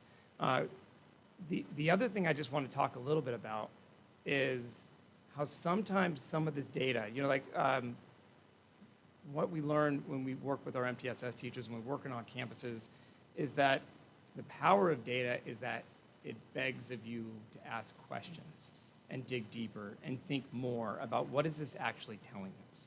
No data point tells the whole story of our district. No data point tells the whole story of a school. And most importantly, no data point tells the whole story of a student. So, you know, what data does is it acts like a map. It tells you to walk in a certain direction. And that, as you walk in that direction, eventually where you end up being is shoulder to shoulder with a group of students or a student celebrating some achievement or determining some very specific goal. That's the power and the effectiveness of the work that we're trying to build across all of our campuses. So I want to actually, with that thought, point directly to perhaps the most lagging data points, and that is the data points around our English learners. Because, as you can imagine, a test in which we're trying to assess how well students that are not proficient in English are doing on a test in English might not be the best assessment that we could offer to try to figure out what specifically that one needs to gain proficiency, especially when our priority for this group of students is proficiency, and that is walking through that door that then offers all these other opportunities in schools that teach in English. So the ironic piece of it is you can see the better and better that we do in supporting students towards reclassification, sometimes that has a negative impact on what this data looks like, because as we reclassify students to English proficient, those students are not classified as English learners anymore and are not showing up in this data. And that what actually happened this year is, to my memory, one of the most impressive efforts in supporting our English learners across Carlsbad that it just fills me with pride, because we learned a year ago, and it was our MTSS teachers that were doing it, that started to take part in LPAC testing. And LPAC testing is actually the data point that we really want to pay attention to, because it actually gives you really clear information about listening, speaking, writing, so we know a little bit more about where we need to work with oral language or written language to be able to support towards proficiency. So we increased our proficiency rate again this year, but there's just like one data point that I really want for everyone to kind of grasp, is that we went, the highest score you can get on the LPAC is a 4. And that's when you're like on the cusp of reclassification to be said you're proficient in English. And we went with less total English learners in Carlsbad last year than the year before. We went from 53 4s to 96 4s. And there's just I want to talk a little bit more, because I had a chance to talk to some teachers. And because what we found that historically what happens in many school districts is that we sort of outsource our testing because it's time consuming to people, and sometimes our teachers don't actually get the data to know how to make use of that. Like, what does this child need to gain English proficiency right here in my class? And just another example I'll talk about in the future, where it's not, our teachers are incredible. That's not the issue. It's the systems always that we can improve. And being able to provide our teachers with this data, involving them, which sometimes we didn't even offer it, involving them in the process of testing so they can be part of this reclassification team has been really, really impressive. So I want to mention just a couple things. One teacher I want to call out right now is Mr. Ribe at Avera Oaks Elementary School. Mr. Brown, our EL TOSA, noted her because she had a student this year who was a newcomer this past year, zero English, and left with the LPAC in the spring scoring a 3, which is absolutely incredible. And so these are her words. So many children enter our schools facing not only a different culture, but isolation through their inability to speak English. We don't just create welcoming environments, we also need it to be safe and supportive. So she also said, we built a classroom, speaking specifically of this young man, a first grader. We built a classroom where we could facilitate communication and language development. We minimized this feeling of isolation, provided him with the encouragement and the ability to communicate anytime, and that others can communicate with him anytime. Importantly, it created a link between his native language and his pursuit of English mastery. One more story is the story of Miss Spengler, who's an English and social studies teacher at AOM, working with her MTSS teacher, Miss Williams. So they started using sentence starters, frames, graphic organizers to develop this sense of comfort. So important that how scary that is. I think of myself going into another country with a foreign language and being able to keep up, to be able to gain independence. And what happened with this student is she started to ask questions. She started to take control of her own learning. This independence piece is really critical, and we watch out for it because teachers, by their very nature, like to help. And sometimes what we do is we help too much. And so you always remember what you're actually looking is independent learners is what we're looking to build. And so she showed tremendous growth on her LPAC, reclassifying last year because of the work of this team.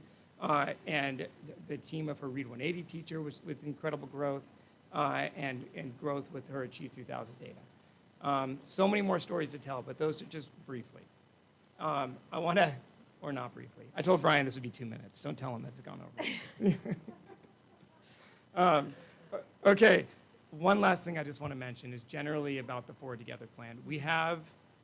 We're sitting here just talking about unreported data, but the other thing I mentioned last June is that today I'd talk a little bit about what the year 3 looks like with the Forward Together plan. So number one, we have 40 different action items in the Forward Together plan. All of these are listed on our school website under our dashboard that tell you, hey, we've checked the box on this, we're still working on this. What I realize though is that, and importantly, that the Board of Trustees should have a little bit more information. So what I'm going to do is in a Friday report coming up, I'll write a little blurb about each action item and give you guys a little bit more knowledge about how did we do that? What happened with that particular situation? And give you guys a little bit more knowledge about all these different action items. And that's important because one of the things, we have one action item really for year 3, that's a year 3 action item, and that's positive behavior intervention systems, PBIS exploration on all of our campus. But that's not the only thing we're working on this year because there's a lot of ongoing things. For example, our Forward Together committee, No Place for Hate committees, working all the survey data that we're pulling. This is all things that we'll continue to do. And that Forward Together committee will be meeting 3 times again this year. The focus of this work is about sustainability, right? January of 24, the Forward Together committee sat together in the Sage Creek cafeteria and heard from a student panel. And it was a moment that I don't think that I'll ever forget because it really brought to light the importance of listening to our students about their experiences, whatever those experiences may be, and this sense of responsibility that the committee felt to make sure that we were addressing concerns, which means listening and responding. So the Forward Together Committee will do similar activities again this year. We'll meet again end of October, have another panel in January, but what will be coming is recommendations from them as they've provided you each of the past 2 years. These recommendations specifically will be about their recommendations for sustainable practices. So that's why I think it's important to look through some of the action items that we've done. Like anything that we do, some things we hit it out of the ballpark. Some things you're like, wow, we should think about that a little bit. Maybe we could do that differently next time. So that's this committee's work, which is a awesome, diverse committee that includes parents, staff, and students. So think about the work that we're doing and how we can take advantage of this opportunity that we've had to elevate data that is beyond this data to help us see the full picture of what it's like to be a student, any student with any perspectives on our campus, to make sure that they feel a sense of belonging no matter what school that they attend in Carlsbad.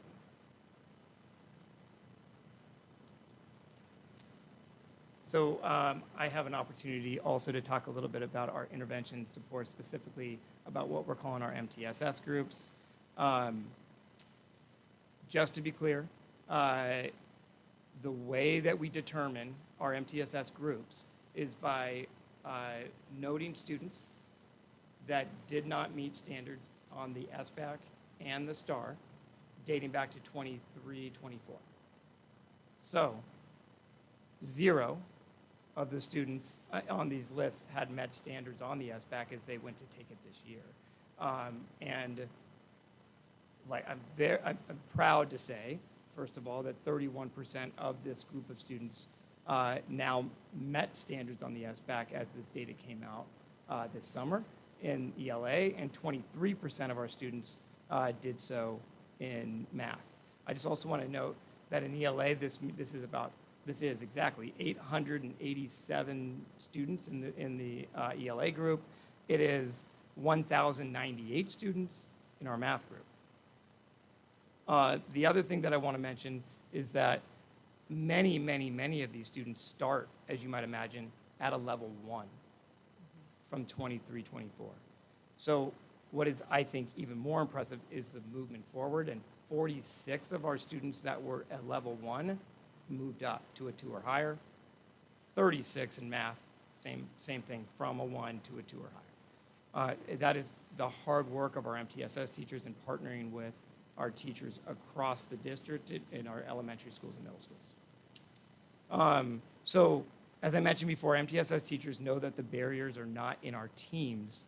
It's within our opportunities to find success within the multi-tiered system. So we've invested more time in professional development into our incredible teachers, into finding ways to support students in their classroom, and when pull out, what we call Tier 2, is necessary, that we do so for specific reasons, and we measure the impact of that intervention. So moving forward into this year, we've updated our student support process, not so much changing anything, but trying to clarify, making sure it's as clear as possible for everyone what that support process looks like. Our PD plans, I'm really excited to say, are visible across all the sites in building off the work from UDL last year. All of our principals and our MTSS teachers on the campuses in which they're on are running these PDs from a year of PD we just did last year, and they can see the work that each other are doing so that we can find partnerships and grow the work together. And that we're going to do, we have regular meetings, grade level, school-wide, that is data rich. With the help of some of our new visualization tools, we can really see in more detail what specific needs the students have and better understand whether what we're doing is having a positive impact or whether we might need to shift directions from what we're trying. And as we move into Goal 2, our focus shifts to the conditions of learning. So this includes our professional development that we're providing staff, the systems that we have in place to implement our strategic plans, and then our ongoing monitoring of student well-being. So all of the Goal 2 indicators were reported out at the June Summary of Progress meeting. And since that time, we've already started work towards our 2025-26 goals. Over the summer, we hosted 130 TK through 12 teachers at our Sizzling Summer Professional Learning series, which offered 25 relevant sessions on topics ranging from student engagement strategies and universal design for learning to AI in the classroom and edu protocols, strengths-based learning, and we even had a training on the new reading difficulties risk screener. So these are teachers coming to our campus during their spring break, and we paid them to learn and collaborate with one another, and it was awesome. As was mentioned earlier, we also kicked off the new school year with the all CUSD staff PD Day on August 14th, engaging in a day of professional learning, grade level and department collaboration, and lots of spirit and connection time with each school and district team repping their site colors and their spirit wear. Our TOSAs and instructional team coordinated relevant sessions and are already preparing for Elevating Every Learner Part 2 in November. And then I just wanted to mention one significant priority through the Forward Together plan and our MTSS work is developing sustainable and collaborative systems, as Dr. Ecker shared, where the whole school contributes to its culture, from our classified support staff to our teachers in the classroom and our students in the seats. So I want to take a minute just to highlight one of the powerful examples of this work happening at the site level. At Jefferson Elementary School, they have an MTSS team that meets every Friday for an hour to address both school-wide initiatives and also drilling down to individual student support needs. The team made up of the principal, the MTSS teacher, IB coordinator, an education specialist, counselor, and school psychologist all collaborate to align academic, behavioral, and social emotional goals with the school's vision for student success. And then each member has adjunct duties to align and extend that conversation to different school groups. So they go out to the teachers, aides, campus monitors, the specials teachers who are not there usually a full day, and the office staff, parent groups, and community partners, just to make sure that everyone is united, they know the school goals and the vision, and they're all ensuring that people are bringing their unique perspectives from the areas that they're drawing from and really embodying that spirit of shared leadership and collective responsibility across the campus. There are examples like this across the district. I just wanted to be sure to highlight at least one for you tonight. And then finally, it should be noted that after consistently meeting the cleaning success indicator in response to LCAP survey feedback, we are shifting this measure to a new indicator centered on student wellness. So that includes nutrition, health, physical fitness, and sustainability. And then goal 3 is centered on engagement, our connection with families, our partnerships with the community, and how we are ensuring students are actively connected to their learning. The success indicators that you see in this goal reflect just that, our participation and satisfaction in parent university offerings, expansion of work-based learning opportunities, growth in students demonstrating graduate profile attributes, and reductions in chronic absenteeism. We are already continuing this work in the new school year. Just last night, we hosted the first of our parent university opportunities. It was a literacy night with Achieve 3000. We had a representative from the company doing professional learning with our teachers during the day and offered to stay late one evening. And so we invited our 2nd through 8th grade families to Magnolia Elementary, and we had a great turnout. Lots of good questions and positive feedback already from the survey. So with those data points that we shared this evening, we've got our total goal and success indicator update. The scorecards are attached at the end of the presentation. But under goal 1, we have met 5 out of 13 success indicators for the school year. So we talked about those ones today where we did not meet those areas in the CASP scores specifically. Under goal 2, we had previously shared we met 5 out of 5 indicators. And under goal 3, again, we had shared that we met 5 out of those 6 indicators when we shared that back in June. So that gives us a total of 15 out of 24 for the school year. And like any year, I think it's important for us to step back and highlight those successes, and there are a lot of them to celebrate. It's also important for us to reflect and think about what we need to get after for the year ahead and where are those areas for continued growth. And we talked about some of those already, but just to highlight a few additional areas that we are continuing to work on for the 25-26 school year. I do want to highlight, Dr. Ecker mentioned data visualization. One of the challenges in education is we have a lot of data, but making that data useful and usable at the student level, as he mentioned, sometimes can be a challenge. And we've been working for about a year to onboard a new program called EduClimber, which does allow for data visualization in a way that we feel like will be useful and helpful for our teachers. We already have great feedback on that work, and that's really the next step in that. Gathering the data is great, but until that data becomes actionable and we're able to really effectively and in a timely manner utilize that to change instruction and support students, there can be challenges with that. So we're excited about that.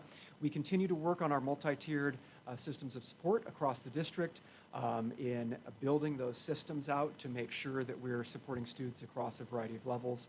And at that tier 1 level, which is that classroom level, instructional level, we continue to focus around universal design for learning, which is really a framework and a mindset for thinking about how we remove barriers to student learning by seeing each of those students, seeing what their needs are, and really thinking about how we design to remove those barriers for them.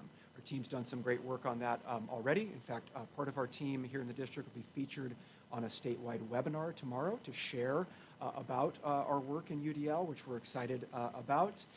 And so we're looking forward to more good work to come there. I do want to just touch real quickly as well on our work around multilingual learners. Dr. Ecker mentioned that as well. We're really proud of the work that we've done going back now to 2 years ago to when this board approved our updated master plan for multilingual learners, for English learners, and really kind of we started that ball rolling of updating really the way that we get at supporting our English learners across the district, and we've done that in a variety of ways, and you heard some of the positive results of that work, and we look forward to continuing that as we move forward into the year ahead.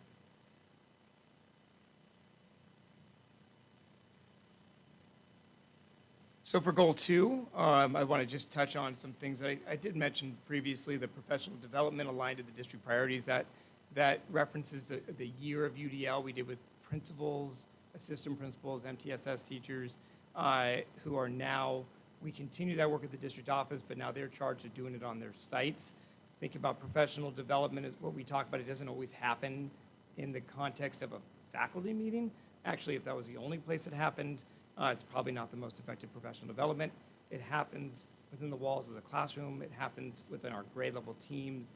What you're attempting to do is build collective efficacy on campus, which is exactly what we're attempting to continue to do this year with our professional development. As Ms. Fuentes referenced, we will be updating our wellness policy with Success Indicator 2.4. And I'm really excited to just talk a little bit about the elementary and secondary counselor opportunity that we have. We've, beefed up our counseling ranks, and our counselors are really excited to think about a continuum of support. We're accepting students in TK.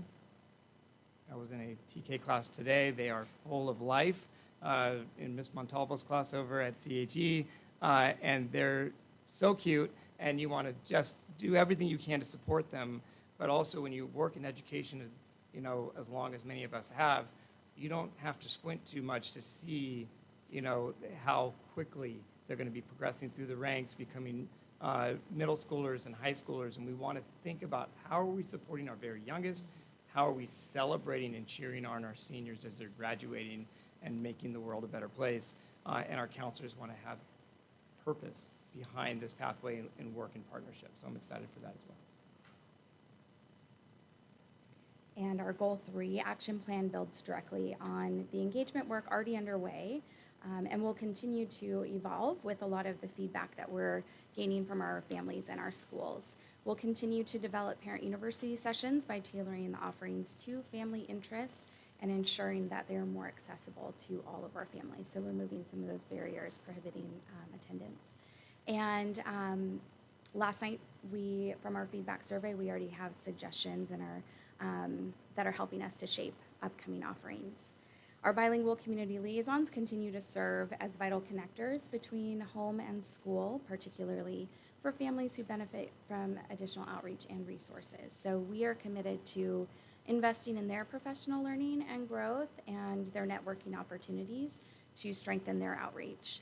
And then on the student support side, we are maintaining partnerships with wellness programs such as hosting intern counselors, guide counselors, and Lifeline.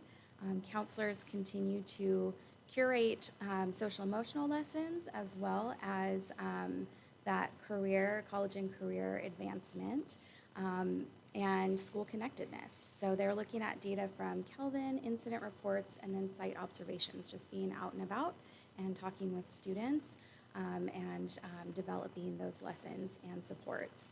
They're also deepening efforts around post-secondary awareness and exploration.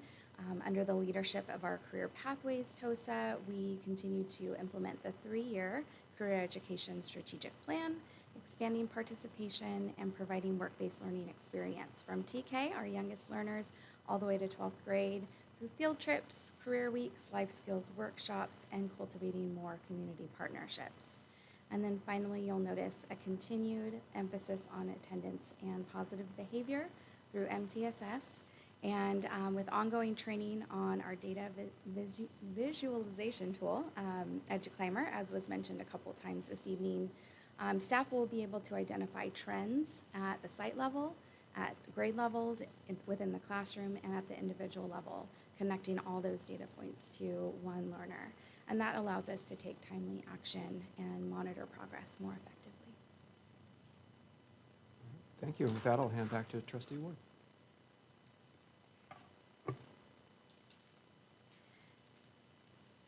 This is a time for public comment. Have any blue cards been received? Yes? We have a total of 2 blue cards. Great. When I call your name, please come to the podium, state your name, and indicate whether or not you live within the boundaries of this school district. You will have 3 minutes. We will have the timer on the screen, and your mic will be muted when your time has expired. The first speaker is Shauna Hurst.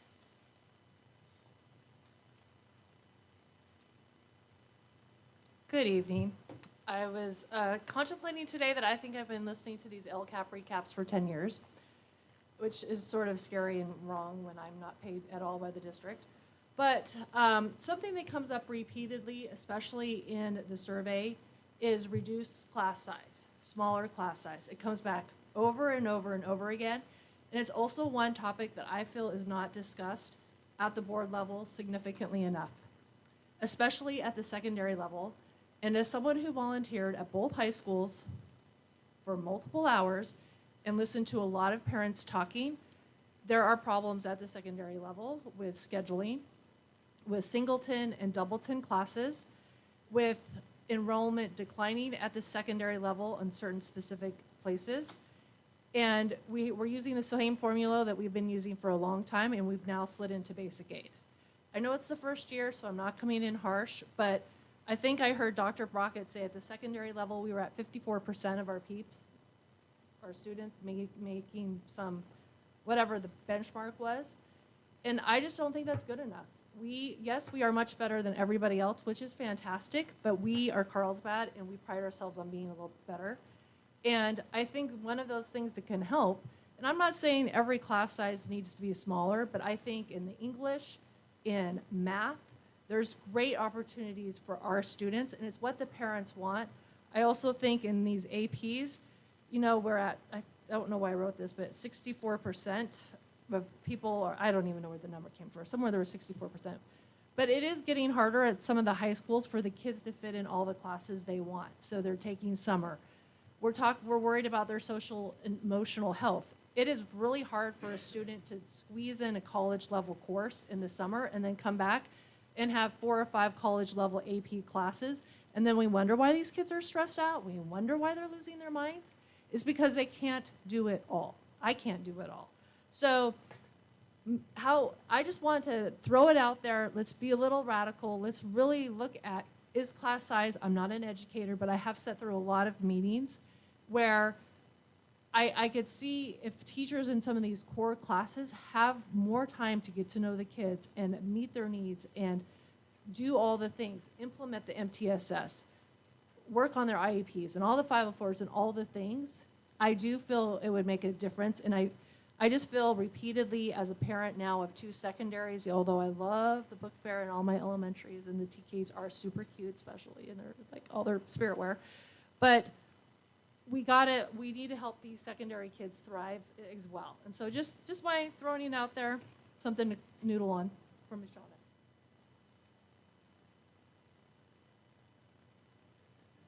Okay, our next speaker is Scott Davidson.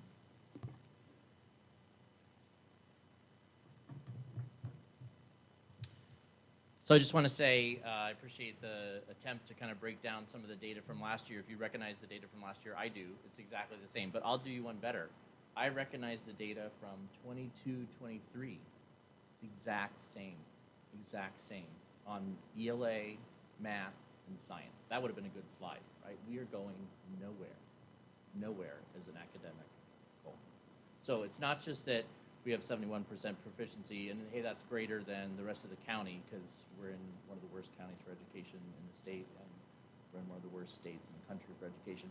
Probably not a good thing to compare ourselves to, right? But we're not going anywhere for 3 years in a row. I mean, here's the data. So the question is, as Shauna mentioned, why don't we make some radical changes here? You know, why don't we actually look at what works and what doesn't, and get rid of what doesn't and focus on what works? So, you know, if you look at the suggestions of, hey, here's what we're going to do to fix things, there's a lot of things that say we're going to continue this, we're going to continue that. Well, if we have 3 years in a row where we've been continuing to do things and we're not seeing any growth, let's start by crossing those out, and let's start by moving with the things that actually work, like MTSS. But for some reason, whenever MTSS comes up during LCAP, nobody wants to spend money on it. Nobody wants to spend money on more MTSS. Nobody wants to spend money on reduced class sizes, things that we know that work. All these little anecdotes that we gave, they're great, right? We know what works. Why don't we do that? So obviously we're doing things that don't work, and we're doing things that do, but we're continuing to do, mostly based on the data, we're obviously doing things that don't work because we're not seeing any growth. The one thing I'll leave you two with as well is that you really need to go down and drill into the data on your actual scores at your high schools. Because Carlsbad High School, you only give that S back 1 year, right? It's only given at the end of 11th grade. So by the time you find out in September of 2025 what your seniors are going to be doing, graduating with, you're graduating 98% of your seniors. Last year at Carlsbad High School, 42% of your senior class was proficient in math, but you graduated 98% of them. So half of your graduating class was not proficient in math, but you gave them a diploma and you told them that they were good, right? So why don't you focus on some actual numbers that make a difference? Look at the strategies of what works and what doesn't. And you know what, the last thing on the DEI plan, we've never seen the actual goals. So it's good to see a few numbers go up, a few numbers go down. You had goals in the DEI plan, but you're not meeting them. And that's because DEI doesn't work, but that's what you should really be looking at if you want to keep DEI.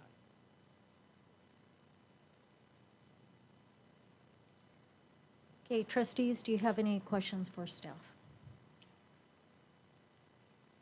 Yes. Trustee Verba. Well, I'd like to ask regarding the speaker's comment, do we have any ideas, does staff have any ideas as to why we haven't shown any progress academically for 3 years? I think the answer to these numbers staying consistent is complex. I think that Dr. Ecker referenced something that we talk a lot about is that really drilling down to the student level is the important thing here. There's a lot of complexity to student performance. There's complexity to who these folks are. The speaker mentioned at the high school level, for example, we have these students assessed one time on the SBAC, right? So that's our LCAP indicator. We also have the STAR data that we have previously shared, and since we've integrated that, we've been able to look at that on a little more consistent basis. We talked last year about the MDTP data and the actionability of that data and why that was strong. And to reference, one area where we did find, a benefit there is we saw our high school math scores at both high schools go up this year. Is there a direct correlation there? I think there's some correlation, but I also think there's some, there's a lot of complexity to that because you've got a different group of students that you're assessing year in and year out. So I think that we've got more to share with the board as we dig deeper into that disaggregated data, again, that I mentioned, and that trustees have rightfully asked for in the past, because I think that's at the level where we start to dig down a little bit. And then again, digging down deeper and deeper to make sure that we're making that actionable. I don't disagree that as I mentioned, we've got to highlight the areas where we're being successful, and we've got to dig in on the areas where we're not. When you see, just to speak to a little bit of the complexity, where you see the number, for example, of MTSS students that Dr. Ecker shared that have gone up in terms of proficiency, that tells you that there's some students that were on that cusp that may have dipped down as well. Now, that student from year to year is being assessed on different standards, right? That student that was meeting perhaps like, right, maybe at that borderline in third grade now is catching different standards in fourth grade. So there was some, they're seeing some different things, and that speaks to the complexity of that. But that's all the work that I think our team here does, our teachers do, our administrators at the site level do to continue to drill down. And we would love to continue to see that growth. Obviously, that's what we're working towards every day. But I think there's a lot of factors there. When we have some of that more detailed data, we'll be able to share a little more detail of our reflection on that. We'd love to engage with trustees on that as well as we get there, because that will tell us some information about where we see some of those areas for growth and some of those areas where we are stagnant, for sure. Thank you. And I think that's very important as we look at spending dollars, and how, where do we allocate funding? And as we all know, I'm a huge advocate of the MTSS, and so we're seeing positive results. We're connecting the dots, right? We're hearing the testimonies, and I think that's very powerful. That's data that's proving that something we're using is working, and I want to see, us continue to put our monies into things, into programs, into resources, into teachers. One of the speakers talked about decreasing class size. Let's go big. Let's look at what does that look like? That we might have to change how we're negotiating, but what does that look like? I think parents have been crying out for this. I've been a parent in the school district for a very long time. I have a 26-year-old who graduated from Carlsbad High. It's something I asked for when he was at Kelly School. So I'd love for us to explore that, as we know that will decrease the load for the teachers.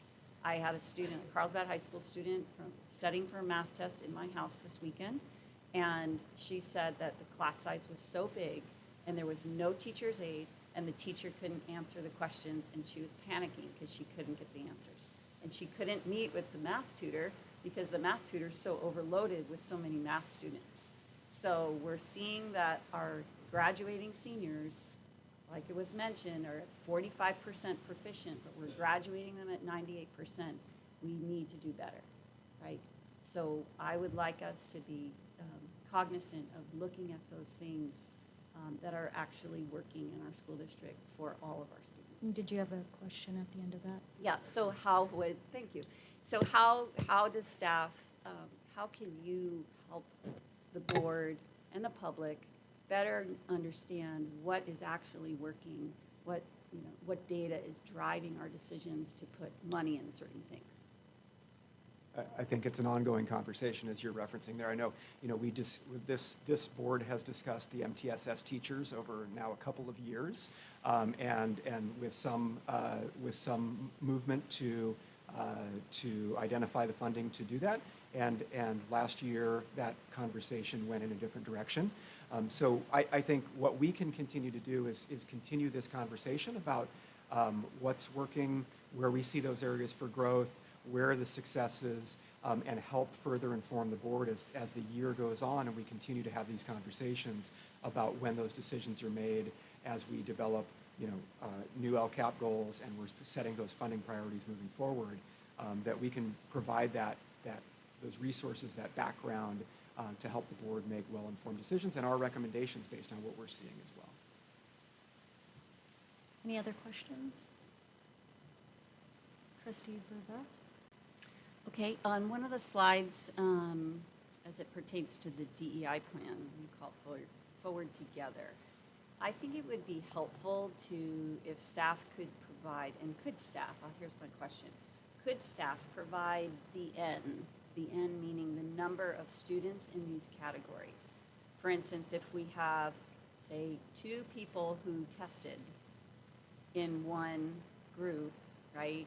Well, that's much different than having 30 people or 50 people or 100 people testing in a group. So I think it would be useful for me as somebody who has taken statistics and spent a long time in statistics to know what the N is. Is that possible? Yes. Okay, so I'll just, if you would like, I can just go demographic by demographic. Sure. I think I got them all. So for our English learners, in math, you're talking about 180 students. Remember, this is SBAC, so 3 through 8 and 11. 179 in ELA and 50, don't tell anyone my eyes are going, 59 on the science CAS test. For Black African American students, you're talking 69 students in math, 72 in ELA, and 39 in CAST. For SED, it's 2,032 in math, 2,026 in ELA, and 951 in CAST. And I'm realizing I don't have the number for Hispanic students. Did I miss one more? Oh, and special education students. I'm sorry, I can get those for you. I'll get those to you. Because that tells us, it Absolutely, drives yeah. the information, right? So we're working with this number of students, this is how they're doing, how are we targeting this group, right? Because that's all part of that plan. 100%. I agree with you. It's making me think differently about how we can present the data, so I appreciate that. And I think that information has been provided to us in a spreadsheet, so I think you just have to update it. Yeah, Yeah. that's the deeper level data. Oh, yeah. This is easy to provide in the short term, but we'll absolutely have that in that other spreadsheet. So I had a as well. question. So now that we have EduClimber and we've done MTSS now for our elementary and middle school for over 3 years now. Has it been 3 years? It's been 2. Oh, it's been 2 years. We just finished the first of middle school, and we've had 2 in elementary. Oh, okay. So with your middle school students and the students that you were supporting with MTSS, like 7th and 8th graders, are you able to track how they are doing now in high school, like as they start moving up? Yeah, so for Are they middle there school, yet? so middle schoolers, we just finished our first year, so we have, Mhm. now we'll have 8th graders going into 9th graders. And then you have 10th graders that are, Yeah. For this year, we'll have 9th graders, I think will be the oldest of the groups that we've. oh, okay. And so but to answer the question, we have a system that allows us to, it's called, just because what it's called in the system, it's called tagging. So Mhm. you obviously can look at students by demographics. I didn't make this up, I promise. So you can, you're allowed to laugh, it's okay. So not like that. So the point is that there are demographic groups that a computer program could guess that you would want to look at. But there are groups of students, because of criteria that we set, which is what the board set, like a couple years ago when we talked about this through the Forward Together plan, the intervention students, was if you remember back, one of the frustrations was the numbers of intervention students, or whatever you call intervention students, weren't going down because the programs that we had would allow students to go. I mean, different students would come in, so it was confusing to track over time. So we set like a clear metric and a group of students, and we can tag them, and then I can track that tagged group of students over numerous years. Oh, okay. So yes. Okay, and then for MTSS, and I think we're not going to have it forever, right? Because it's tied to specific people in terms of the cost, but it's a practice, and we want our teachers to be using that practice, because that's best practice, right? MTSS, UDL, to support all of our students. So how are you feeling in terms of your elementary staff and your middle school staff truly doing that work with fidelity? Do you feel like they're getting that training and truly using that practice? Yeah, I mean, I'll say a couple things. That number one, I think we need to make sure we're on the same page, that MTSS is not something that can be done in isolation. MTSS is done, it's a system on a campus, and it's a system that works best when the classroom level, what we call the tier 1, is operating as effectively as possible. And like, for example, what we've learned about how to best meet our multilingual learners, the right place for them to get the most support is in with their experienced teacher who they already have a relationship with, and not somewhere else. And that there are times, this is the MTSS system, where a pullout is appropriate, but we want to make sure that we're doing that based off specific criteria, and that criteria and tracking of that is explained to the tier 1 teacher. I say all that because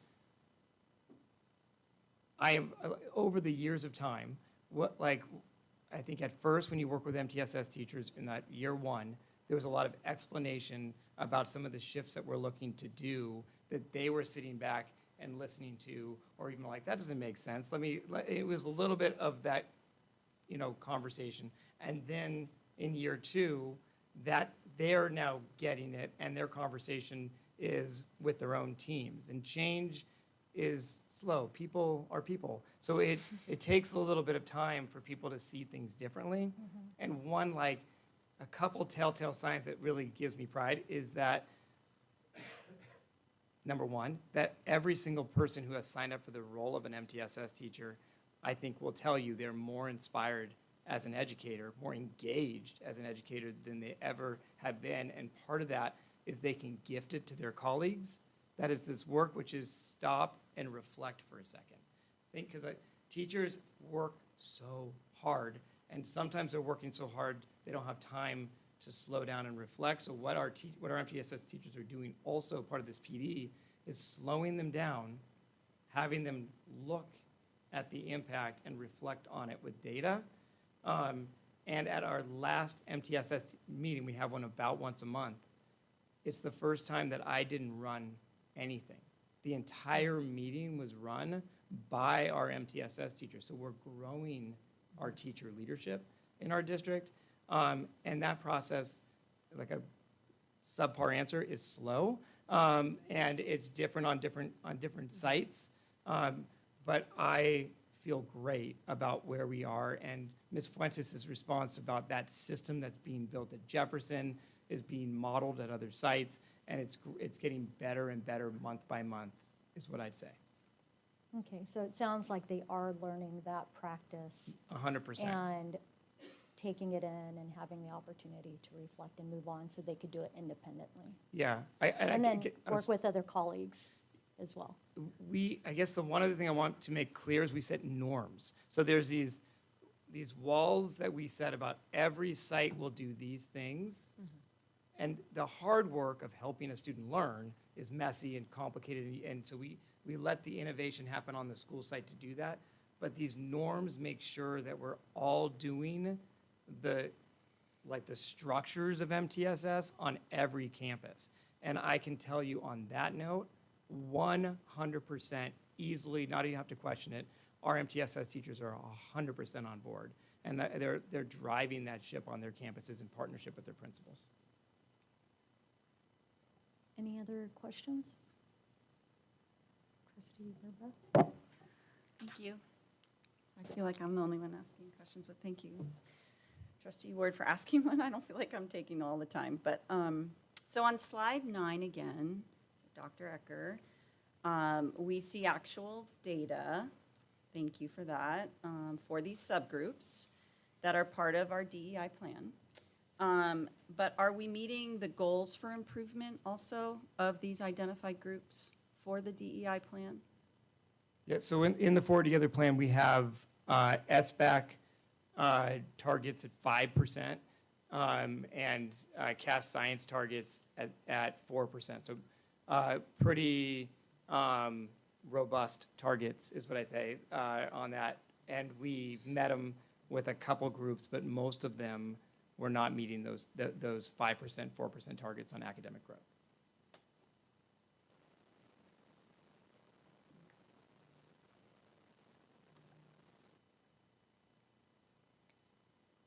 Okay, any other questions? Okay, trustees, now is the time for discussion.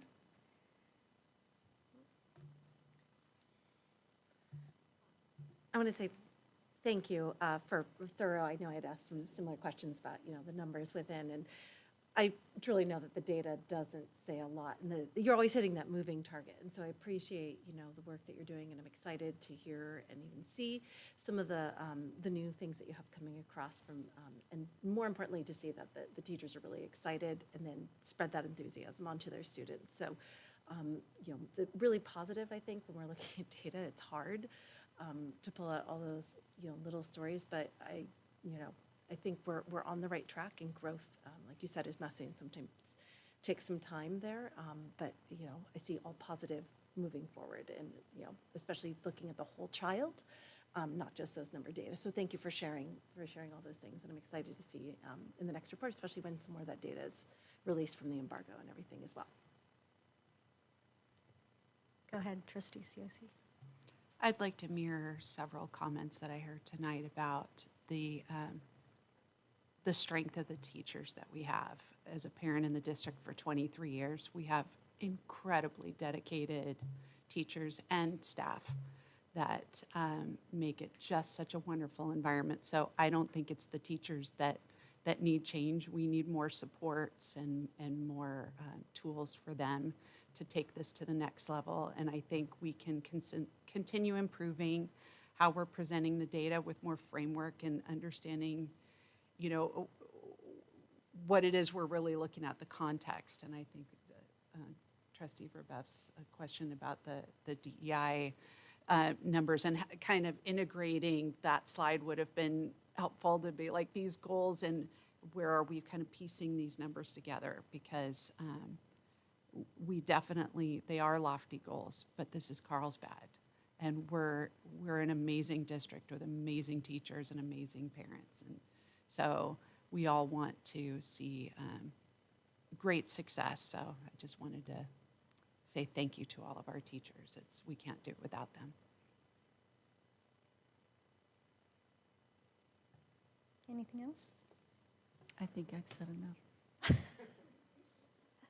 Yeah, thank you for the presentation, everybody. I thought you did great, and I'm looking forward to seeing how this year will go. I really like their action items, and I appreciate that Dr. Brockett sees the successes, but also is really focused on the areas that need more support, and talking about drilling down and diving in. And I think EduClimber will definitely help you see trends.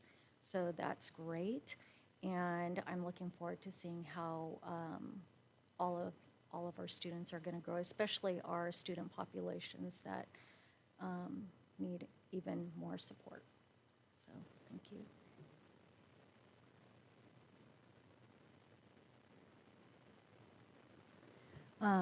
I was thinking a bathroom break. Okay. All right. So what, 5 minutes?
We now move on to item 9.2, Measure HH Bond Program Monthly Update.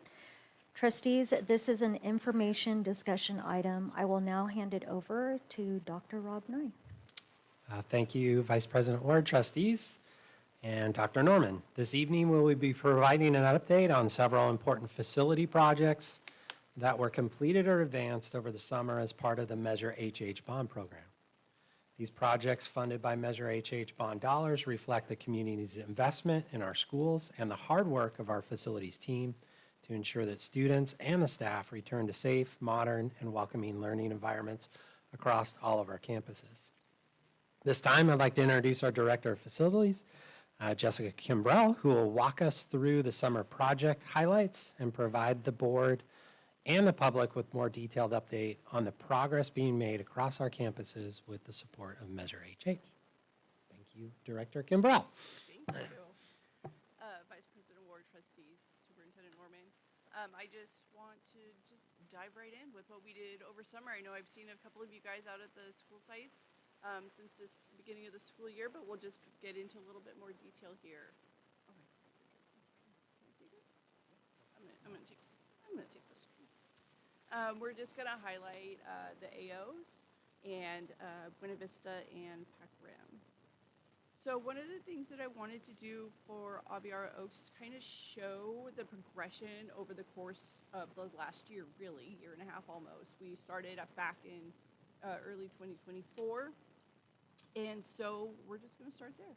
I'm going to provide context. No, okay. We were hopeful that the pointer would work, but we'll just go ahead and walk through it. So what you see is an aerial shot looking back towards the campus. So you see the large horseshoe there that they have, kindergartens in the front, and the very, very back part of the screen, you can see some white roofs, which used to be all those relocatable buildings that were back there. This was really, really going back in the day. And then as you start moving towards the center, you see the first big rectangular gray roof. That's the new 800 building. To the right of that, you see some concrete slabs, and that is a 900 building with the modular building. So that's kind of where we were. And then as we progress through the construction, you start to see all the dirt. A lot of the transformation of around the buildings took a little bit longer because of permitting, but we continued to overcome those and were able to start planting this summer. We know that it was a lot on the school sites, and we kept promising, like, we will get there, we will get there, we will get out of the dirt. And as of fall, we were able to deliver on that promise. So this is just kind of looking at the back field. We did have a situation just above where the new asphalt and playground is located. We actually had to rip out and replace all of the sod. It wasn't taking well. We had a worm larva infestation. The birds loved it. We did not. So as of this week, we are removing it, and it's being replaced at no cost to the district, as it was not our issue, and continue to work with the manufacturer and subcontractors on ironing that out. The other thing that we're working on here at this campus is, you can see on the middle right-hand side of the photo, is the lower parking lot. And I'll touch a little bit more about the traffic in general at the campus in just a couple of slides. But overall here, we just continue to do some minor planting throughout the campus. As you can see in this picture, just a little bit closer of what that looked like, from dirt to green grass and beautiful plants. One of the other things that I want to highlight is the secure entryway that we established over summer break. So before, there was an entry point on the side of the building, and now we have a direct line of sight into campus, into the office check-in, and then they can go through the campus proper. So really, those are the high-level updates for Aviara. And the next project that we had going on that impacts both sites was the traffic parking lot improvements. And unfortunately, we weren't to complete the rerouting of traffic as we had initially designed and intended, based on some permitting and some coordination that we need to do with the local HOA.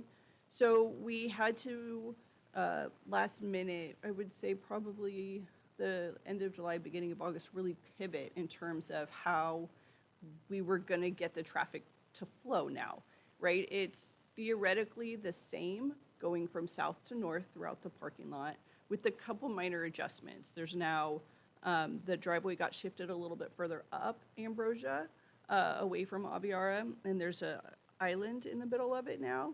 And then the biggest impact really is the roundabout. So we're calling this phase 1 of the implementation of traffic rerouting. Phase 2 is gonna look like when we open up that new parking lot that you saw in that previous slide. It actually was being paved today, so we anticipate opening it by the end of the month. So that will also help with some of the traffic rerouting and flow there. But we continue to work with, we have gotten a lot of feedback from the sites and the community about how challenging it is right now. And so we're still working through that. We've contacted the city traffic engineers as well as Carlsbad Police Department. They're gonna be helping us evaluate from a drone level for the whole area to see how we can make improvements. One of the things that I always remind people when we start talking about traffic is we can make all the changes that we want physically to the space, but the things that we can't change are people's behaviors. So we're having people parking in areas that say keep clear, no stopping, no parking. We try to express that it is actually challenging for traffic flow and impedes the parking lot, and when families like to arrive early for pickup time. And so we're continuing to message it, but we'll get there. And we are hopeful that we can continue to work with and negotiate with our entity in which we need to collaborate with to really complete the transition. Our goal would be to have it complete where both parking lots operate independently and separately by the start of next fall. So we will continue to provide updates on that to the community as well as the Board of Trustees. The middle school has really taken ground. Just to provide context, this was the location of the 1,300 reloads. Back before school got out in mid-May, we were just getting out of the ground. And then quickly, as June started, we had the slabs poured, as you can see there on the left, and then we just started erecting the building. We had 6 weeks of masonry work to get the 2-story building out of the ground. So this is just showing a high-level progression of what that looks like.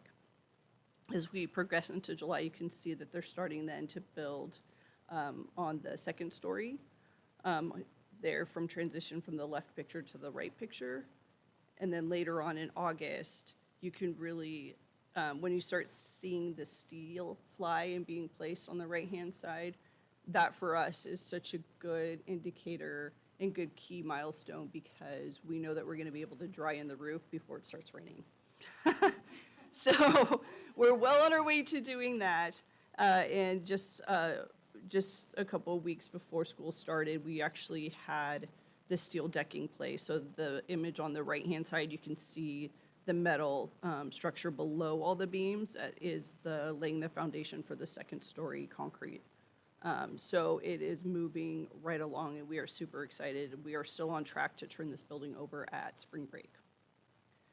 One of the other things that we were able to do at Aviara was the improved campus security. And this was really kind of focused around the joint use agreement that we have with the city of Carlsbad. Our field at the middle school is a highly utilized after-hours field for soccer every single day of the week. Some of the challenges that we've had in the past is that we would have events at the school at nighttime, and soccer mom and dad and little Johnny were walking through the campus. We really wanted to provide a safer access point for after hours, including weekend. And we were able to do that by establishing fencing along the field and blacktop area, as well as straight down the fire lane. So we really have focused several projects before AHH when we were just doing our fencing project on what we call like protecting the assets and providing that division. So we were able to do that, and that's fully operational now.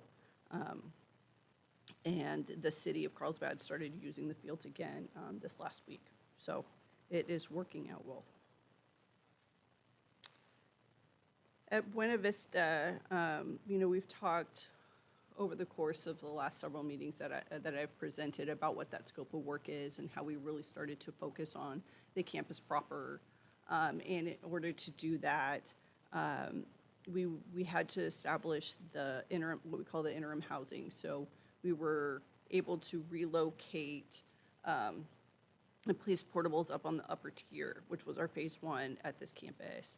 And that allowed for the preschool program to relocate to the top level and us to be able to isolate our work building by building into phase 2.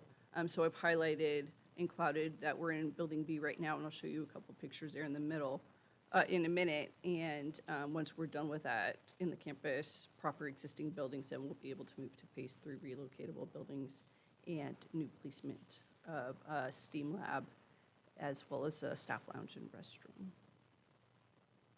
So the interim housing for us was really that true summer sprint. As soon as staff left on the last day of school, we came marching in. We were able to prep the foundations, get the buildings placed, and then had everything was set and ready to go. Came the first day of school. And as soon as we got our permitting, we were able to start moving in to start the demolition in Building B. And we continue to work with the site on the timeline of that. As of right now, Building B is 90% demolished in terms of finishes, and we'll be starting to go in and start doing finishes here shortly. We anticipate being able to turn over this whole building with the interior work at Thanksgiving break. Once we're done with that, we'll pivot to the next building, Building D, and so on and so forth. So we're off to a good start at Buena Vista. Excuse me. Pacific Rim has, over the course of the summer, what we were able to do there was a lot of infrastructure work. We ended up getting, in demolition work, we were able to get DSA approval later on in the summer, which was great for us, but we have still yet to obtain the stormwater and grading permit for the city of Carlsbad.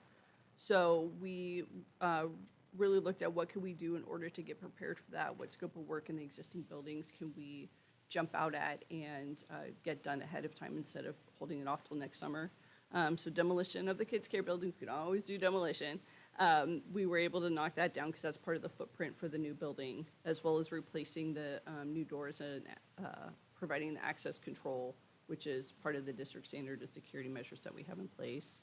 The additional thing that we were able to do, again, was all the infrastructure work that would be challenging to do while school is in session. So we were able to get it to a certain point where the building footprint would be, so that when we do achieve permit, that we're able to start building and doing site demolition right away.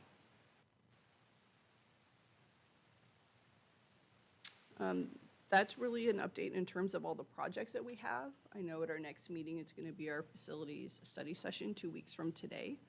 So I'm looking forward to presenting more detailed information about what we have upcoming for now. I just wanted to take the time to let you guys know what we did this summer. Any questions for us? Great. Do we have any, this is time for public comment. Do we have any blue cards? We do not have any blue cards. Great. Trustees, do you have any questions for staff? Trustee for Beth. Thank you for the information. It's exciting to see some of these projects moving forward, and thank you for your work. Do we have plans to talk to the community, AOE, AOMS, I know the first time that Mr. Dillon, you put out a request for the community to weigh in on traffic patterns and, in the ins and outs, the bikes and all that. Not many people showed up, maybe 5 or less, so. Yeah, we tried a couple times that last year. We started in 2023, then we had some in 2024.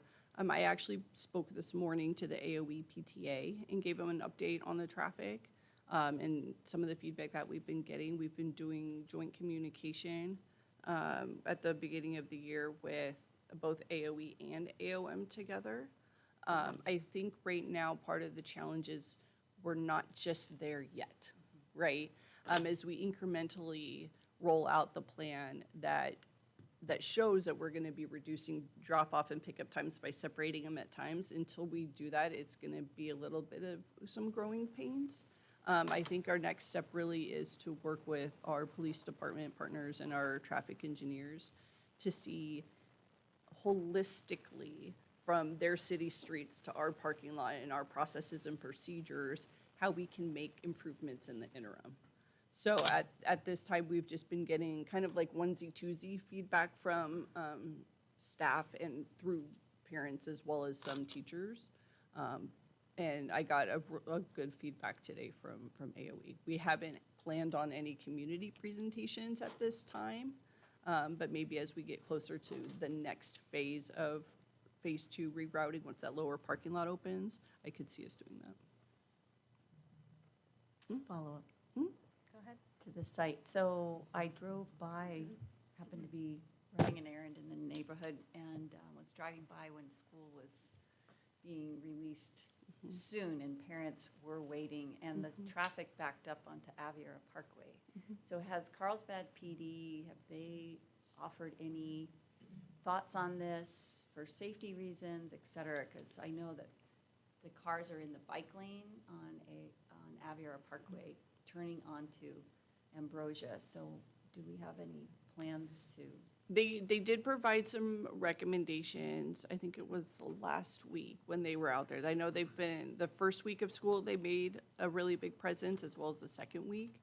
And that's why we're kind of circling back, and they're going to shoot the drone footage for over an hour so we can analyze it together. We haven't been able to do that.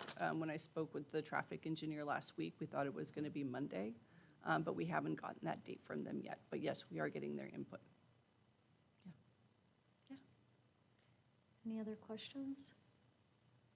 Trustee COC? Do we have any update on the paint for Pacific Rim? I know we had mentioned that at a previous board meeting, that was a small expense that we would probably be able to address. I'm just wondering, what's the timeline look like on that? One of the things that we're looking at is some of the maintenance projects and how we tackled those with the HH dollars.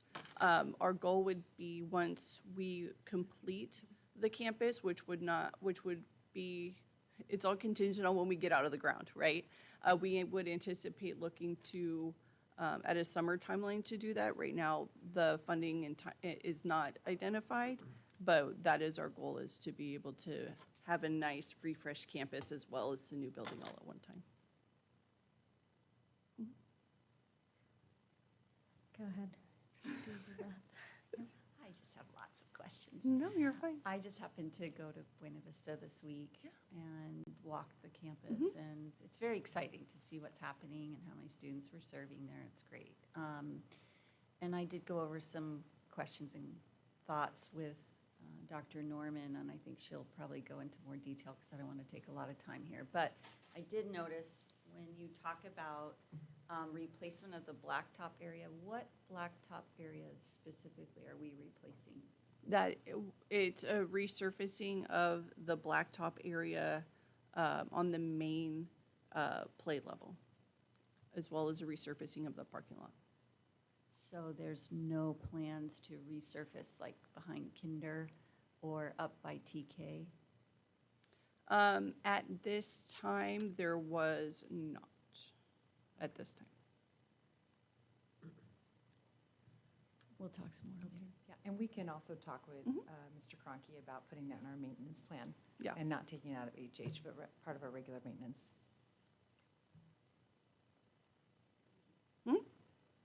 Any other questions?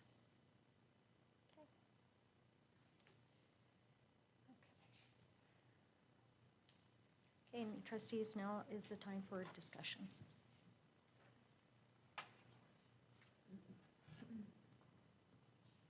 Go ahead.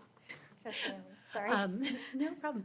I just want to say thank you. It's really exciting to see, all of these plans come into fruition and see them, like you said, get up out of the ground. And, even I remember playing soccer on Aviara Oaks School when there was like 2 buildings, like the first year it was ever built, and how much that has transitioned and how well the land and the facilities and everything has been used during that time is really creative, and I know that there's some growing pains.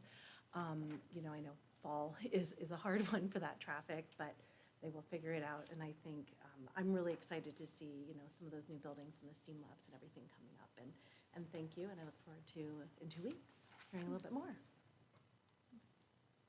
Anyone else? Thank you for the presentation, and I'm really excited to see all the final work once it all happens. And I know traffic is typically really hard when we have schools, but I would say that it's, you know, it doesn't last very long. It's typically like 15 minutes, and it, you know, I think it's a temporary situation, so hopefully our families will remember that too.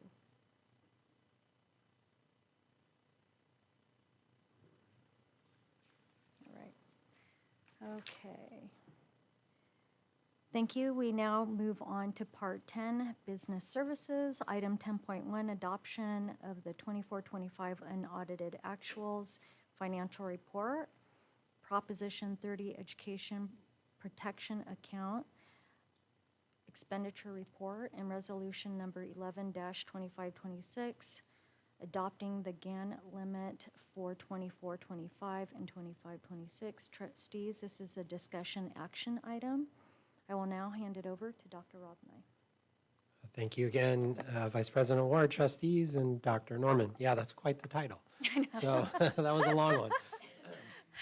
So staff's pleased to present our 2024-25 unaudited actuals. This is where we're closing the books financially on the 24-25 school year and really truing up what we estimated what we were going to spend with what we actually spent. And that's important for a couple different reasons. It's important as we project out multi-year projections moving forward, that we get accurate numbers and close out the year this year so we can look forward into currently this year and then beyond. It's also important in anticipation of our audit, which we are anticipating that beginning at the end of September. And so we'll present that audit information either in, I believe it's in December that we bring that back for your approval there. So some of the themes that we wanted to just highlight, we continue to see the use of prior year one-time funding in the restricted general fund. And part of what you'll see is a theme that as COVID kind of ended and we returned to in-class instruction, we saw a big uptick in one-time dollars that we received from the state. And so we posted those as revenue right around 22, 23, and we've been spending that down over the last several years as planned expenditures over many years for one-time dollars. So that's what it refers to there. We also see some stability in the ending fund balance, and I'll talk about that in a little bit. We see some modest increase in the total revenue from estimated to actuals. This year, for 25-26, we actually entered, and we anticipate staying in basic aid for the foreseeable future. However, we dipped into basic aid at the end of last year. So technically, we're in basic aid in 24-25 as we ended, and we're in it for officially in year one and moving forward. We did see some variance between estimated actuals and year-end expenditures, which I'll talk about in a little bit. So this gives you a general fund balance summary. And so on the left-hand side, you'll see revenues over expenditures on what we estimated for unrestricted, restricted, and combined for 24-25. And then on the right-hand side, you'll see revenues over expenditures on where we actually ended. And you'll see a difference on the far right. So revenues, you'll see a slight increase in revenues of $1.9 million from where we estimated and where we actually ended. And I'll talk about where those revenues came from. You also see a slight increase, if you will, in expenditures, or an understatement where we estimated versus where we actually ended. to the tune of about $3.4 million there. The net difference of that is to the net change to the ending fund balance, or the net change to the fund balance, is about $1.5 million to the negative, if you will. And so you'll see at the bottom beginning balances and ending fund balances. So that's again, it's a slightly decreased amount from where we thought we'd end up. So we anticipated ending up in the unrestricted side of an ending fund balance of $20 million. We're actually, when we close the books on the unrestricted side, ending up at 17. And you'll see for estimated combined and actual, it's a difference of that $1.5 million that we anticipated there. So this is a graph just showing the budget journey for the year. So the first is where we closed the books, or excuse me, when we adopted our budget in 24-25, which is actually in the 23-24 school year. So in June, we kind of adopt the budget, and you'll see the adjustments that are made at first interim, which is done in December, then the second interim, which is done in March, and then the estimated actuals, which is in June, and then unaudited actuals now in September. The only thing that I think is relevant here is that we want to show where we're at in relations to revenues and expenditures. And so you'll see that expenditures already were anticipated when we adopted the budget for exceeding revenues in this year.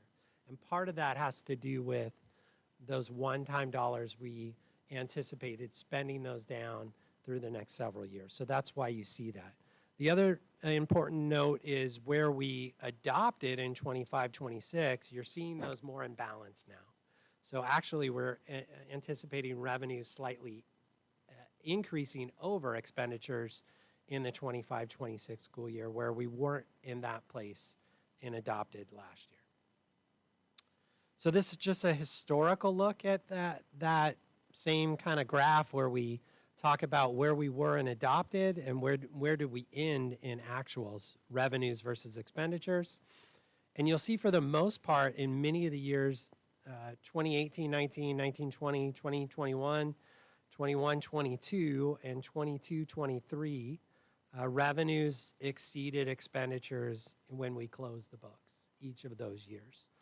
And then you'll see the last couple years, expenditures exceeded revenues. And again, when you look at this next slide, you'll see we saw a big increase in 22-23 of restricted dollars that we got from the state that we booked as revenue that first year and that we're spending out in the out years. So that's the reason why you're seeing expenditures slightly outpacing revenue is because we're spending down some of that one-time money, which is anticipated. So this is just a graph that shows what we're expending dollars on, and we're in the student business, and so we need staff in order to educate our students. And so predominantly our largest portion of our budget is expensed on certificated and classified salaries as well as benefits. And then the revenue, you'll see the biggest portion of the revenue is coming from LCFF or property taxes. So roughly over 3/4 is coming from LCFF or property taxes. What you'll see as we dip deeper and deeper into basic aid is you'll see that other state revenues continue to shrink, and the blue pie getting bigger and bigger and bigger as we solely get funded through property taxes. So this is just a quick snapshot of estimated over actual as we look at revenues. So you'll see we were pretty close. Local property taxes we estimated coming in at $131 million. We came in at $131 million. We were just off about $80,000 there. From the federal side, we saw a slight increase. From the state side, we saw a slight decrease from what we estimated. And then local is tricky because we don't typically book donations until we get them. So oftentimes we're getting donations throughout the course of the school year, and so we're booking those. And so we saw an uptick of that of about $2.1 million. Primarily, it's when we book the donations coming in. And so we certainly appreciate all of our donations that we get from our PTAs and CEF. They do an amazing job at helping support our schools. So on the revenue side, as I mentioned before, we'll continue to see lower and lower state aid as that comes in, and we'll see an increased reliance on local property taxes as that continues to adjust.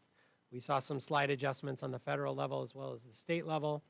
And then some of the other local revenue, we received some additional interest of the tune of about $300,000. And then I mentioned those donation accounts of the tune and facility use dollars that we're receiving for the rental of our facilities increase, and that helped to the tune of about $800,000 in revenue. On the expenditure side, we did see some understatement as we looked at estimated versus actual as it relates to certificate and classified salaries. We're digging into what that was. We don't anticipate that was additional staff. We think it had to do with just the estimations and some of the assumptions that were made at estimated versus where we closed the books in actual. So, we just completed closing the books, so we'll have more information on that as we dig deeper into that, and we'll bring that back at some point in time. In regards to benefits, we saw a slight increase in benefits as far as a savings there of about $2 million. Books and supplies, again, we saw savings there versus what we budgeted of about $2 million. Services, we saw a slight increase, and then capital and other outlay pretty much balance each other out. On the expenditure side, I did mention the certificate and classified being understated when we had estimated versus unaudited. So we're going to dig into that and just make sure that our projections for 25-26 are more accurate. From the books and supply side, we did see some adoptions that were pushed out to other school years. And so that pushed those expenditures out. We saw savings this year, but we anticipate spending those dollars on adoptions as we move to outer years. And then on the services side, we did see a slight increase in special education agency costs, as well as some maintenance and site repair costs that drove up some of those services beyond what we had anticipated. So in regards to the general fund balance components, you'll see there are beginning balance totals that are on the top, the net change, and then ending funding balances. Couple things to just highlight. We still have a very strong ending fund balance of unrestricted to the tune of about $17 million, restricted close to $9 million for a total actual ending fund balance of $26 million. The other thing I would say here below is your committed as well as your assigned reserves. And just a couple things here. In regards to committed funds, which are on the right-hand side, they're kind of called out there for the total $6,295,543. Committed funds can be considered a type of reserve, but with a specifically legally binding purpose. While a general reserve is a savings account, and that's our economic uncertainty reserve. For future uncertainties, a committed fund is money formally set aside for planned expenditures. And you'll see there what the board has assigned to date in regards to our committed funds. So we have a stabilization agreement of about $3 million, and the stabilization agreement was established as we dipped into basic aid. The thought was if there's any uncertainties around basic aid and we had a year that, property taxes didn't come in as expected, we would have that stabilization fund to be able to use that as one-time dollars to help get through those first couple rough years in basic aid. You'll also see those other committed funds, band uniforms, $100,000, technology reserve, textbook reserve, and mandated cost reserve. And then that bottom line for economic uncertainties is really your reserve. And that's your savings account, if you will. The state requires that we have a 3% reserve. We also have in our board policy that that would be bumped up to 5%. So that is the 5% represented there. We're able to meet both our committed and our economic uncertainty dollars with the 24-25 school year budget. So the district meets all the state and board minimum reserve requirements, as well as those commitments that I mentioned. Those are set to move forward as well.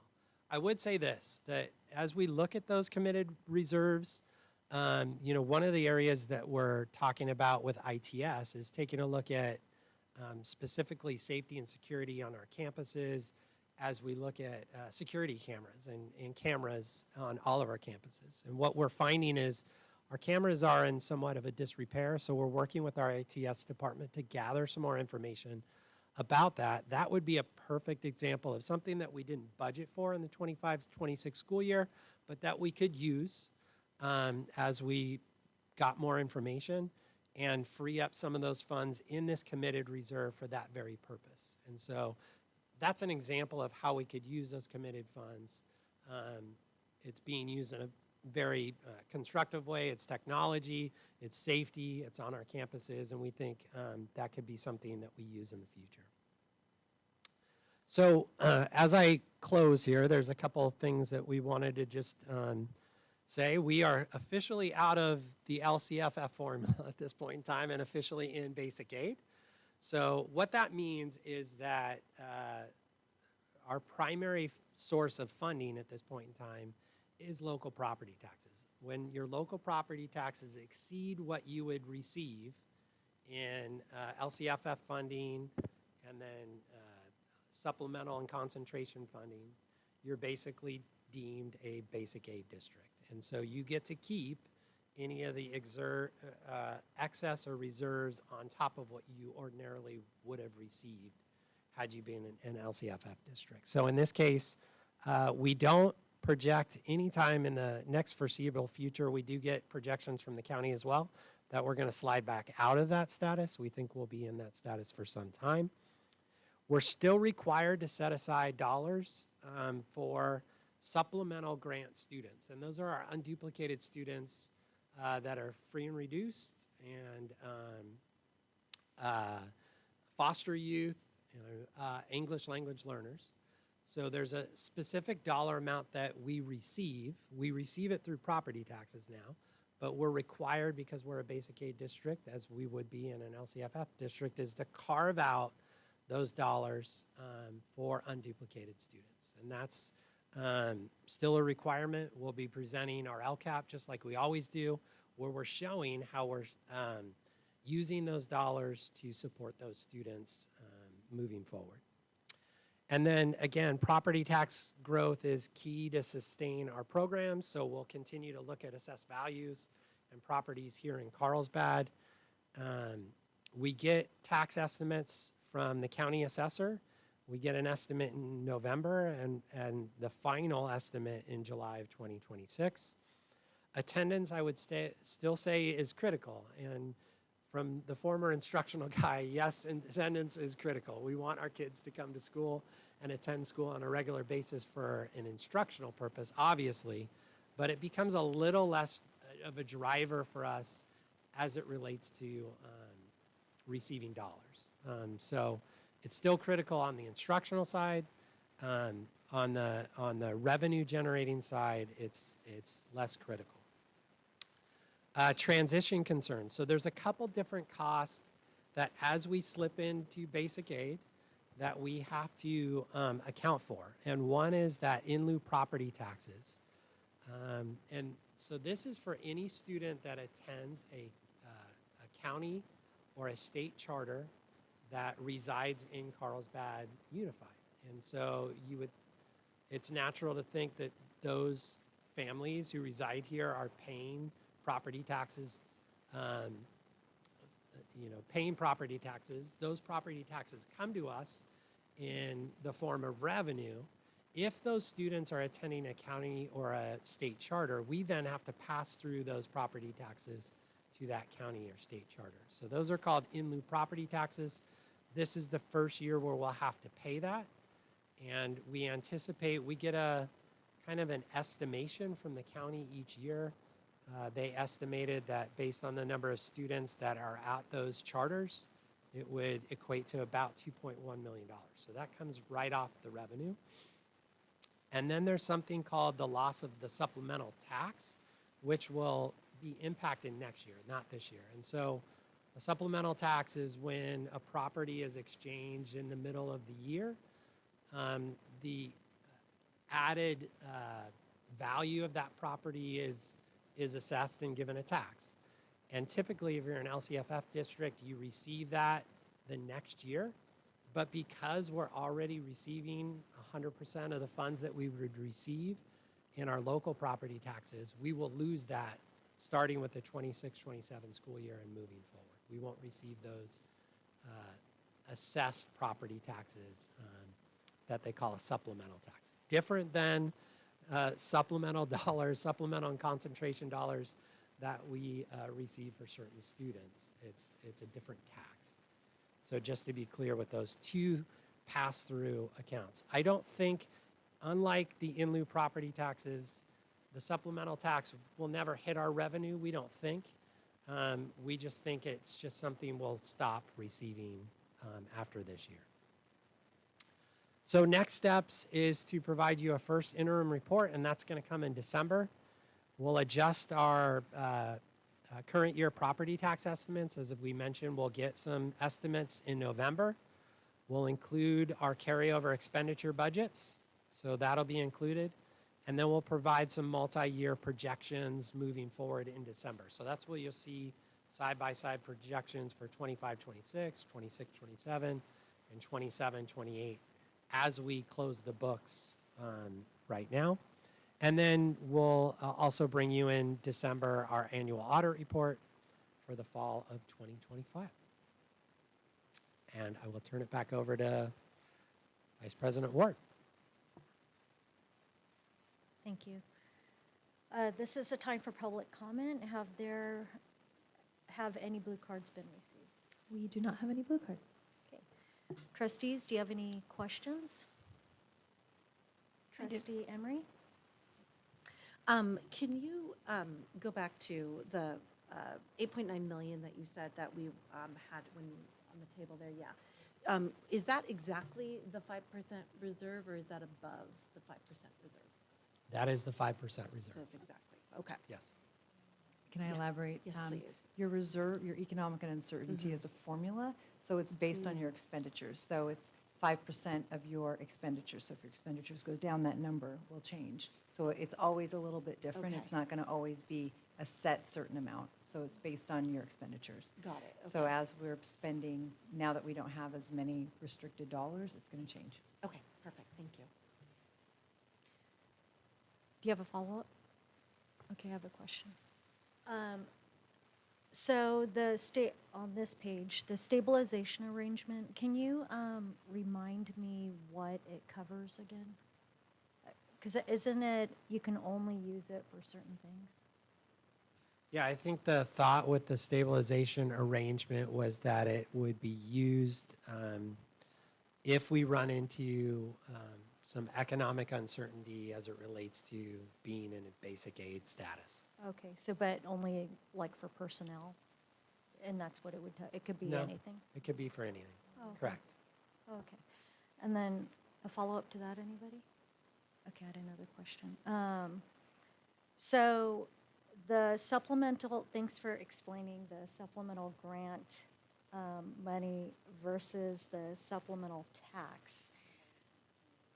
I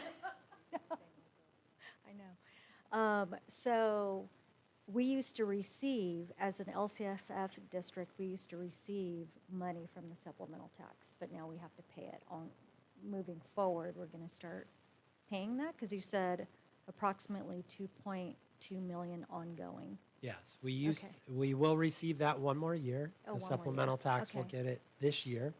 And then starting next year, we will not receive those dollars in the future. Anymore. Okay, and we're not paying As long as anything. we're in basic aid. Okay.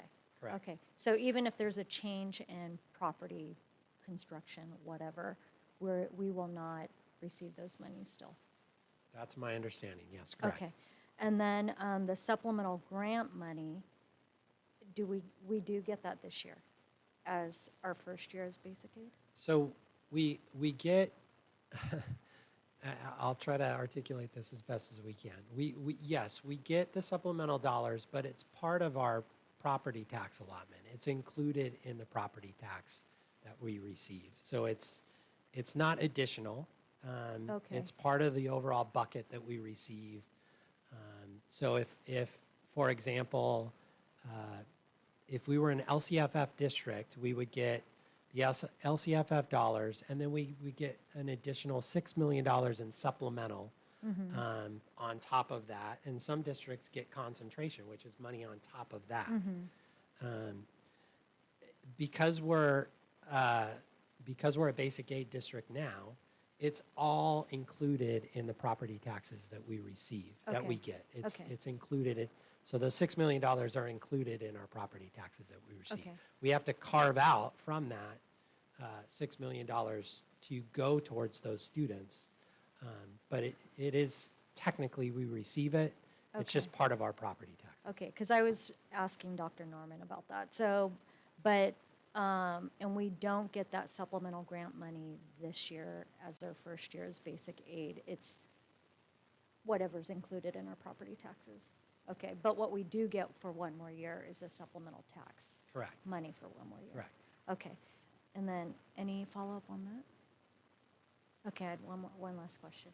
The charter schools and are we, so that money is based on students that are in charters, correct? Okay. So how do we verify that number?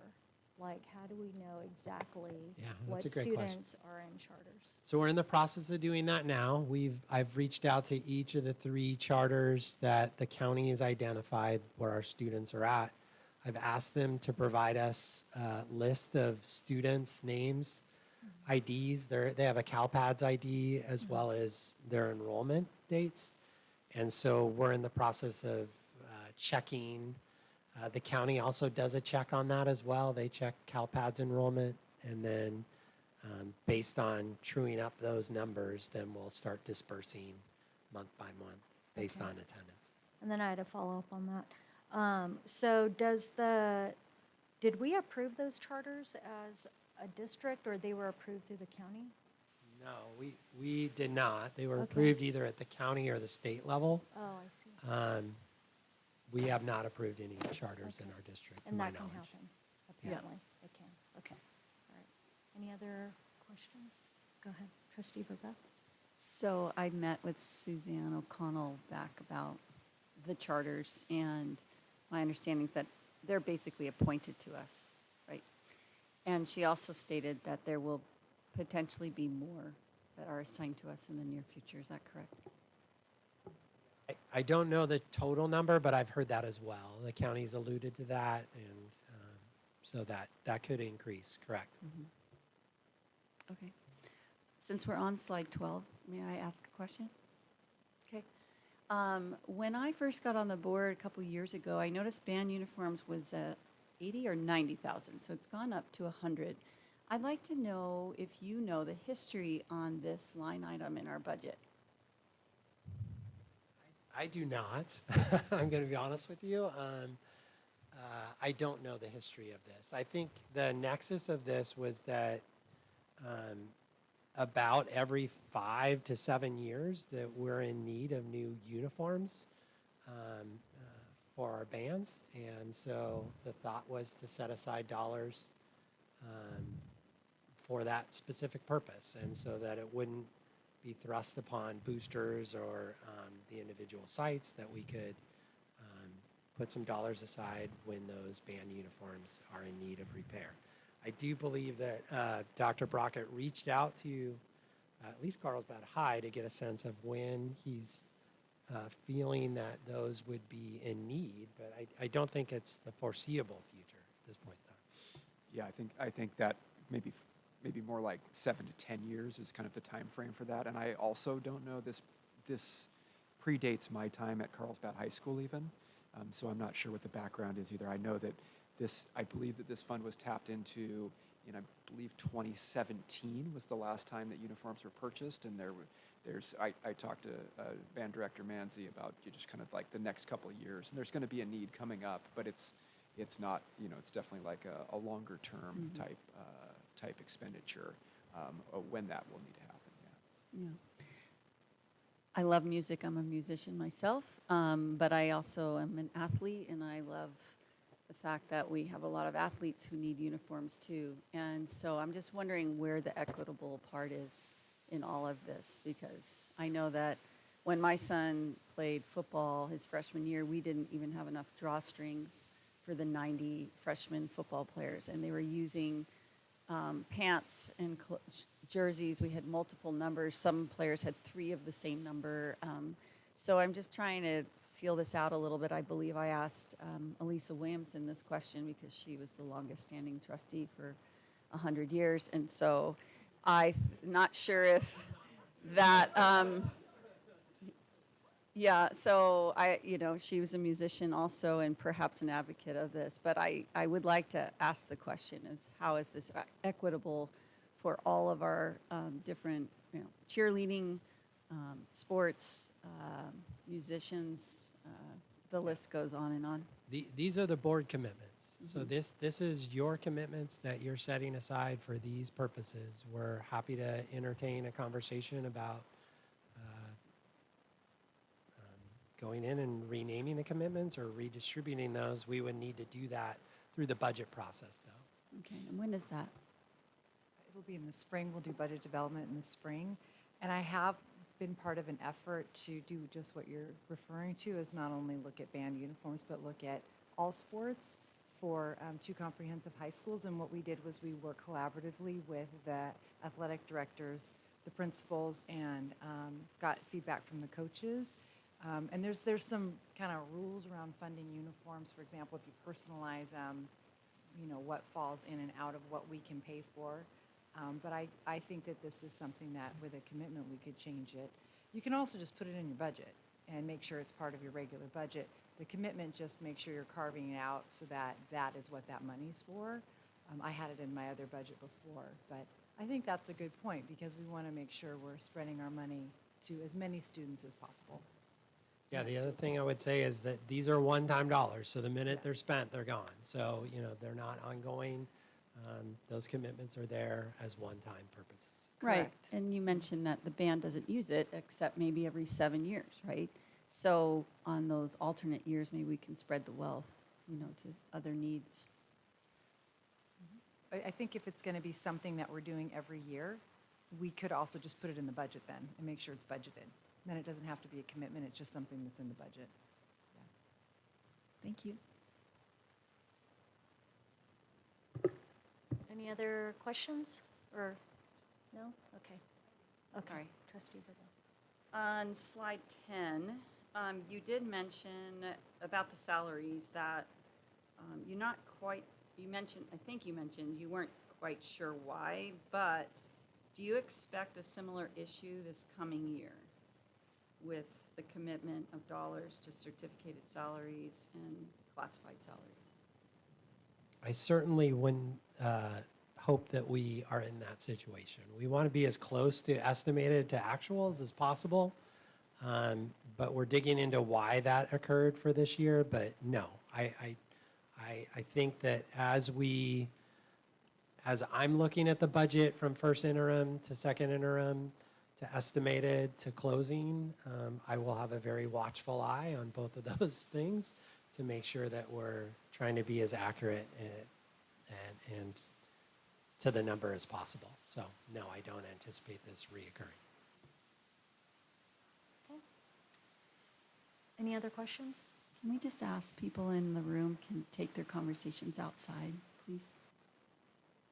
Okay, I think they heard you. Okay. May I have a motion to approve the 2024-2025 unaudited actuals financial report, Proposition 30 Education Protection Account Expenditure Report, and adopt resolution number 11-2526 which sets forth the 24-25 and 25-26 GAN limit appropriations. So moved. Second. Okay, trustee Emery made the motion. Trustee Cioce seconded the motion. Discussion.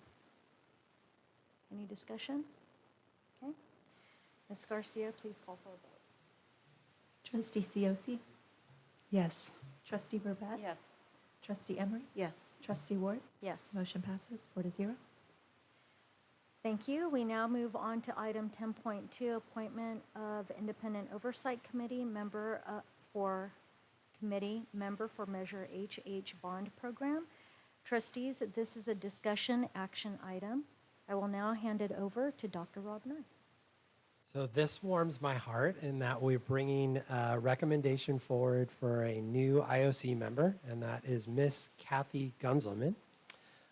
Many of you know Kathy is a longtime resident of Carlsbad and a retired CUSD employee, and has served as one of our elementary school PTA presidents when her children attended school in CUSD. As a resident of Carlsbad, she is passionate about supporting CUSD and the Carlsbad community. She brings direct experience with CUSD business services, including construction services, and is very familiar with the measure and goals and challenges involved. So we're pleased that we were able to twist her arm, and hopefully she's listening tonight, that she's going to be joining the IOC team, the Oversight Committee. And we'll turn it back over to Vice President Ward. Okay, thank you. This is a time for public comment. Have any blue cards been received? We do not have any blue cards. Okay, trustees, do you have any questions? Okay. May I have a motion to appoint Kathy Gunzelman to the IOC for a 2-year term effective October 29th, 2025 to October 28th, 2027 as an at-large community member? So moved. Second. Okay, trustee Cioce made the motion and trustee Verbat seconded the motion. Discussion? Okay. Ms. Garcia, please call for a vote. Trustee Cioce? Thank you, Kathy. Yes. Trustee Verbat? Yes. Trustee Emery? Yes. Trustee Ward? Yes. Motion passes 4-0. Okay, thank you. We now move on to Part 11, Personnel Services. Item 11.1, Approval Resolution Number 04-2526, Week of the School Administrator. Trustees, this is a discussion action item. I will now hand it over to Mrs. Megan Arias. Thank you. It is the district's tradition to honor our administrators for their leadership and support in ensuring that effective and innovative instruction is promoted in every classroom. It is respectfully recommended that the Board of Trustees adopt Resolution Number 04-2526, designating October 12th through 18th, 2025 as a Week of the School Administrator Exhibit A. This would allow us to join with the governor and state legislature to commend and honor district administrators during that week. Thank you. Okay, trustees, do you have any questions? Okay. May I have a motion to adopt Resolution Number 04-2526, designating October 12th to the 18th, 2025 as a Week of the School Administrator, Exhibit A? So moved. Second. Trustee Verbat made the motion. Trustee Emery seconded the motion. Discussion? Okay. Ms. Garcia, please call for a vote. Oh, I'm sorry, I did it. Are there any public comments? We do not have any blue cards. Any? Okay, thank you. All right. Okay, Ms. Garcia, please call for a vote. Trustee Cioce? Yes. Trustee Verbat? Yes. Trustee Emery? Yes. Trustee Ward? Yes. Motion passes 4-0.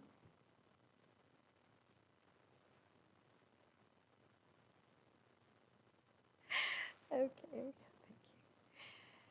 Thank you. We now move on to item 11.2, approval resolution number 10-2526, teachers teaching outside of credential authorization per EC 44256-EC 58803 and oh yes, I'm sorry. Okay, I'm so embarrassed. Okay. Thank you. Well, we need to go back and actually read the resolution. That's why it's in front of me. So we are going to read it. Thank you. We will now read the resolution aloud. I will start, and then we will move around the table in order with Trustee Emery reading next after me. I will start. On motion, whereas approximately 15,000 certificated and classified school administrators work in California's public schools, and Whereas nearly 60% of these administrators are principals and vice principals, providing director support for educational programs at school sites, and Whereas research has determined that one of the main attributes of effective schools is the competent leadership of principals, and whereas others. Oh, I'm sorry. I'm sorry, it's late. Okay. Whereas other certificated and classified administrators provide leadership and support for the educational program by developing and implementing the curriculum, selecting textbooks and instructional materials, recruiting, training, and evaluating classified and certificated staff, managing the budget and monitoring cost controls, implementing school board policies and complying with federal, state, and local regulations and laws, planning and maintaining school facilities, and providing transportation, nutrition, and social service programs to pupils and their families, and Whereas research shows that efficient district-level administration improves teacher effectiveness, and Whereas research shows that public school administration in California has been increasingly efficient and effective, with fewer administrators managing more schools with more pupils than in the past, and whereas the school's administrative team includes confidential employees who perform and assist in the performance of many crucial functions, and whereas school administrators and confidential employees ensure that effective and innovative classroom instruction is promoted in every area of California, and now therefore be it resolved that the week of October 12th through October 18th, 2025 be proclaimed the week of the school administrator in honor of the many outstanding contributions and services provided by the administrative teams in California's public school districts, and be it further resolved that the administrators of California's public schools be commended for their support of and contributions to quality education in the state. okay, I think we're done. All right. Thank you. We now move on to item 11.2, approval resolution number 10-2526, teachers teaching outside of credential authorization per EC 44256, EC 52EC 58803, and T58005B. Trustees, this is a discussion action item. I will now hand it over to Megan, Mrs. Megan Arias. for Thank reals. you. There are currently 3 teachers who hold multiple or single subject credentials but do not have the required credential to teach classes outside their credential area. Although these teachers do not have the appropriate credential to teach a designated class, they do possess the expertise and training necessary to teach outside their credential area. In order to continue teaching in their respective assignments for the 25-26 school year, it's necessary that the Board of Trustees approve a resolution authorizing these individuals to teach a course outside their credential, Exhibit A. It is respectfully recommended that the Board of Trustees adopt resolution number 10-2526, teachers teaching outside their credential authorization. Thank you. Okay, this is a time for public comment. Have any blue cards been received? We do not have any blue cards. Okay, trustees, do you have any questions? Okay. May I have a motion to adopt resolution number 10-2526, teachers teaching outside of the credential authorization per EC 44256 to EC 58803 and T 58005B. So moved. I'll second. Okay, trustee Verbeth made the motion, trustee Cioce seconded the motion. Discussion? Okay. Ms. Garcia, please call for a vote. Trustee Cioce? Yes. Trustee Verbat? Yes. Trustee Emery? Yes. Trustee Ward? Yes. Motion passes 4-0. Okay, thank you. We now move on to Part 12, Instructional Services. Item 12.1, public hearing and approval of resolution number 05-2526, sufficiency of textbooks and instructional materials for 2025 to 2026. Trustees, this is a discussion action item and includes a public hearing per education code. I will now hand it over to Dr. Brian Rocket. Thank you, Vice President Ward. Trustees, under Education Code Section 60119, the governing board of every local educational agency that receives state instructional materials funds must hold an annual public hearing and make a determination by resolution, attached here as Exhibit B, as to whether each pupil in the district has sufficient textbooks or instructional materials, or both, that are aligned to the content standards and are consistent with the cycles of framework adoptions by the State Board of Education in reading language arts, mathematics, science, and history social science. The staff has confirmed that students in the district have sufficient textbooks and instructional materials aligned to state-adopted curriculum frameworks as provided in Exhibit A. Following the public hearing, it is respectfully recommended that the Board of Trustees adopt Board Resolution number 052526, which I don't believe needs to be read, so we're good on that one, declaring that each student has been provided sufficient textbooks and instructional materials aligned with the content standards and curriculum frameworks. Again, that's Exhibit A. Thank you. Back to you, Trustee Ward. Thank you. This is now the time designated for a public hearing on this item. Have any blue cards been received? We do not have any blue cards. Thank you. The public hearing is now closed. Trustees, do you have any questions? Okay. May I have a motion to adopt a board resolution number 05-2526, declaring that each student has been provided sufficient textbooks and instructional materials aligned with the content standards and curriculum frameworks, Exhibit A. So moved. Second. Trustee Emery made the motion. Trustee Verbeth seconded the motion. Discussion? Okay. Ms. Garcia, please call for a vote. Trustee Cioce? Yes. Trustee Verbat? Yes. Trustee Emery? Yes. Trustee Ward? Yes. Motion passes 4-0.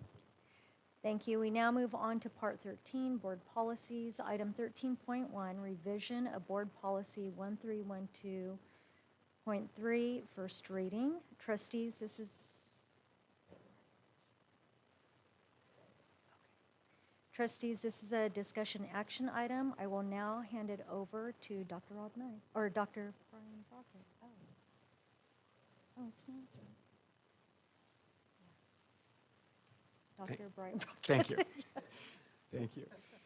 So we've got two board policies for update this evening, first of which here is Board Policy 1312.3, which is our uniform complaint procedures. This policy has been updated based on recommendations from the California School Boards Association, CSBA, to reflect recent changes in law. The policy was updated to reflect new federal and state laws and related court decisions in several areas. And I won't go into all of those areas. I won't repeat all of that, but I do want to address a question that I did receive from a trustee with regard to the mention of Title IX regulations in this. The portion that mentions Title IX in this particular board policy is actually mentioning it to point out things that are not uniform complaint procedures that are under their own policies. We do have a separate board policy for Title IX procedures, which CSBA does not have an update, a recommended update for at this time. But we receive updates periodically from the Office of Civil Rights regarding interpretations and enforcement related to Title IX But that's a separate issue really from the uniform complaint procedures itself.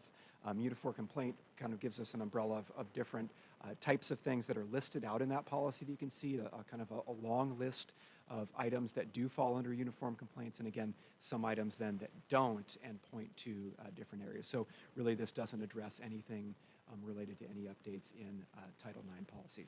It does, again, reflect some of those other updates that you see in there, and following board discussion and input, the policy can be brought back for a second reading and approval at the next regular meeting, or the board may waive the second reading and vote for final approval at this meeting. With that, I'll hand this one back to Vice President Warren. Okay. This is a time for public comment. Have any blue cards been received? We do not have any blue cards. Okay, trustees, do you have any questions? Go ahead, trustee Verbeck. Okay. Thank you for that clarification. I still have a question. So if a girl wants to file a complaint, or her parents want to file a complaint, because the girl is forced to share a bathroom or a locker room or a cabin at sixth grade camp with a biological boy, would that be filed under the uniform complaint procedure, or is that a federal matter? So any complaint that we receive is really kind of fact-specific, right? It's situation-specific. I would say that for one thing, we're always trying to resolve issues before they rise to becoming formal complaints. So that's first and foremost, is that we want to address an issue or a challenge in kind of the different situations that you might have raised there before it gets to the point of being a formal complaint, one. Second would be discrimination based on sex. It does fall under the Title IX guidelines. And so when we receive a complaint, part of the work that Dr. Nye did previously and that I do now as the compliance officer is to determine what the appropriate avenue for response for a specific complaint is based on those facts of that situation. So as a follow-up to that, God bless you, if a parent brings it to the attention of the principal or assistant principal at the school, middle school, we'll talk about sixth grade camp, and they are denied an accommodation, what is then the next procedure for that parent? Yes, and then the parent, may, if they feel that there's some discrimination there, they can reach out, follow up through our policies here, and submit a formal complaint, which we would, again, then make a determination about the proper avenue to pursue the investigation and follow up on that, and then we would take appropriate steps to do so. So if they went to the principal and did not get the accommodation, then they would follow up with district staff? Is that correct? Generally speaking, with a complaint, that would be kind of the avenue. Most types of complaints we want to be handled at the lowest level possible, right? Where they can be resolved. Sure. And then should resolution not be made at the site level, generally speaking, yes, that would escalate to district staff. Okay, thank you very much. To follow up with that, yeah, would that, in that specific scenario, would the complaint that they filed be a Title IX complaint or this uniform complaint? Again, it's hard to say without knowing all of the specifics of a specific case, right? So if the complaint were discrimination based on sex, then it's likely, or at least possible, that falls under Title IX. And we'd look at those, again, on a case-by-case basis and make a determination of that. Hypothetically, it sounds like the scenario potentially has to do with a potential claim of discrimination based on sex, in which case we would want to ensure that we were following appropriate guidelines. And the processes for investigating the different types of complaints are different, and that's where it becomes important to ensure that we're following the appropriate procedures and making a determination about how to best go about that. So if a parent or a student filed a complaint and they filed it on the wrong form, would that then be converted Yeah. to the appropriate, yes, oh, that needed yeah. to be a this. Yes, we don't get to just say, well, we're not You- going to deal you with filled your the wrong complaint form, because so you filled never out the mind. wrong form, or, and these, sometimes these concerns come to us via email, and Of that course. takes some clarification, it might take some clarification about exactly what they're asking for. And sometimes we'll be working through a situation with a family and then, get to a point where we've been working on something and then, oh, wait a minute, let's clarify again, what exactly are we trying to resolve here? And so we have a responsibility, obviously, to our families as well as to the district to ensure that we're doing our due diligence in any types of complaints that arise and making sure that we provide appropriate follow-up. Thank you.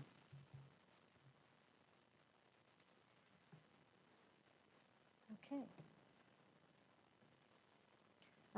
This is a time for public comment. Have any blue cards been received?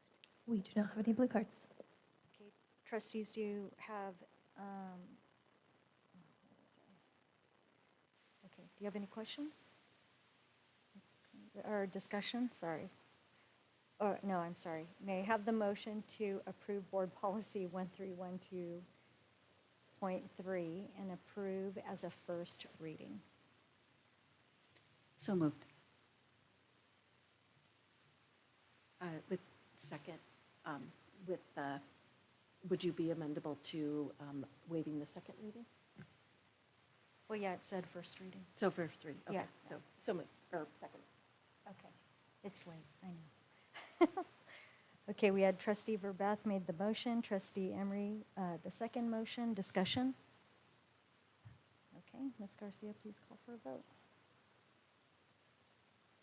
Trustee COC? Yes. Trustee Verbath? Yes. Trustee Emery? Yes.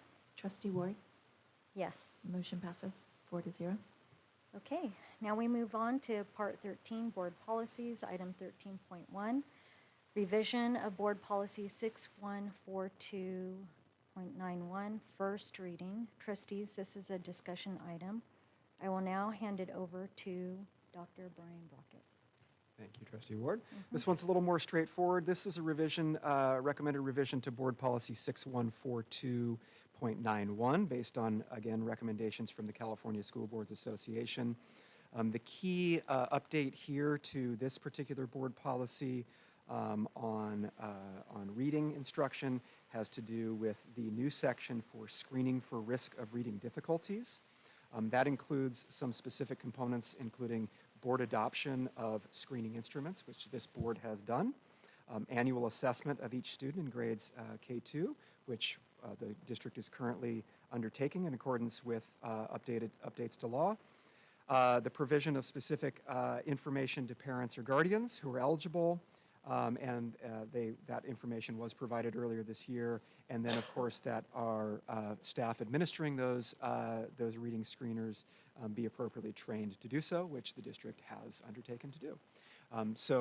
We're currently in alignment with the updates to education code that are encapsulated. We just want to update our board policy to be consistent with that. So we would recommend approval of the first reading, and I'll hand back to Trustee Ward. Okay, this is a time for public comment. Have any blue cards been received? We do not have any blue cards. Okay. Trustees, do you have any questions? Okay. May I have a motion to approve Board Policy 6142.91 and approve as a first reading and waive the second? So moved. Second. Okay. Trustee COC made the motion. Trustee Verbath seconded the motion. Discussion? Okay. Ms. Garcia, please call for a vote. Trustee COC? Yes. Trustee Verbath? Yes. Trustee Emery? Yes. Trustee Ward? Yes. Motion passes 4-0. Okay, thank you. We now move on to Part 14, Communications, Part 2, Item 14.1, Governance Team Reports. This is a time for trustees to provide a brief report if they've attended committee meetings where they represent the district. Are there any governance team reports? No? Okay, we now move on to item 14.2, trustee requests for information from staff. Trustees, are there any requests for information from staff that have already been discussed with the superintendent and have been recommended to bring to the board? As a reminder, trustees are prohibited from having a discussion tonight on these items per the Brown Act. When making a request, please indicate the purpose of the request and whether or not staff has provided an estimate of how long the request will take to accomplish. And you spoke to the superintendent. Well, per our conversation earlier in the meeting, I'd like to request from staff more information about a bigger picture goal of providing solar panel charging for the electric vehicle fleet that we are working towards in our electrification goals. Is that verbiage appropriate? Thank you. Okay, staff, got that? Okay, awesome.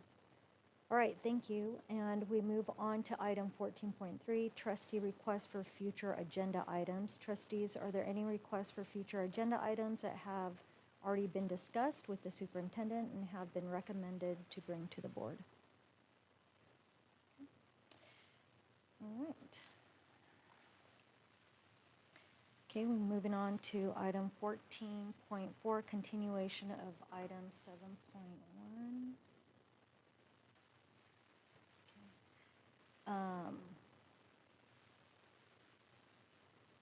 Okay, never mind. Okay, and it is 9:40, and the regular meeting is now adjourned. Our next regular meeting will take place on October 22nd at 2025 at 6 p.m. at the Carlsbad Unified School District office.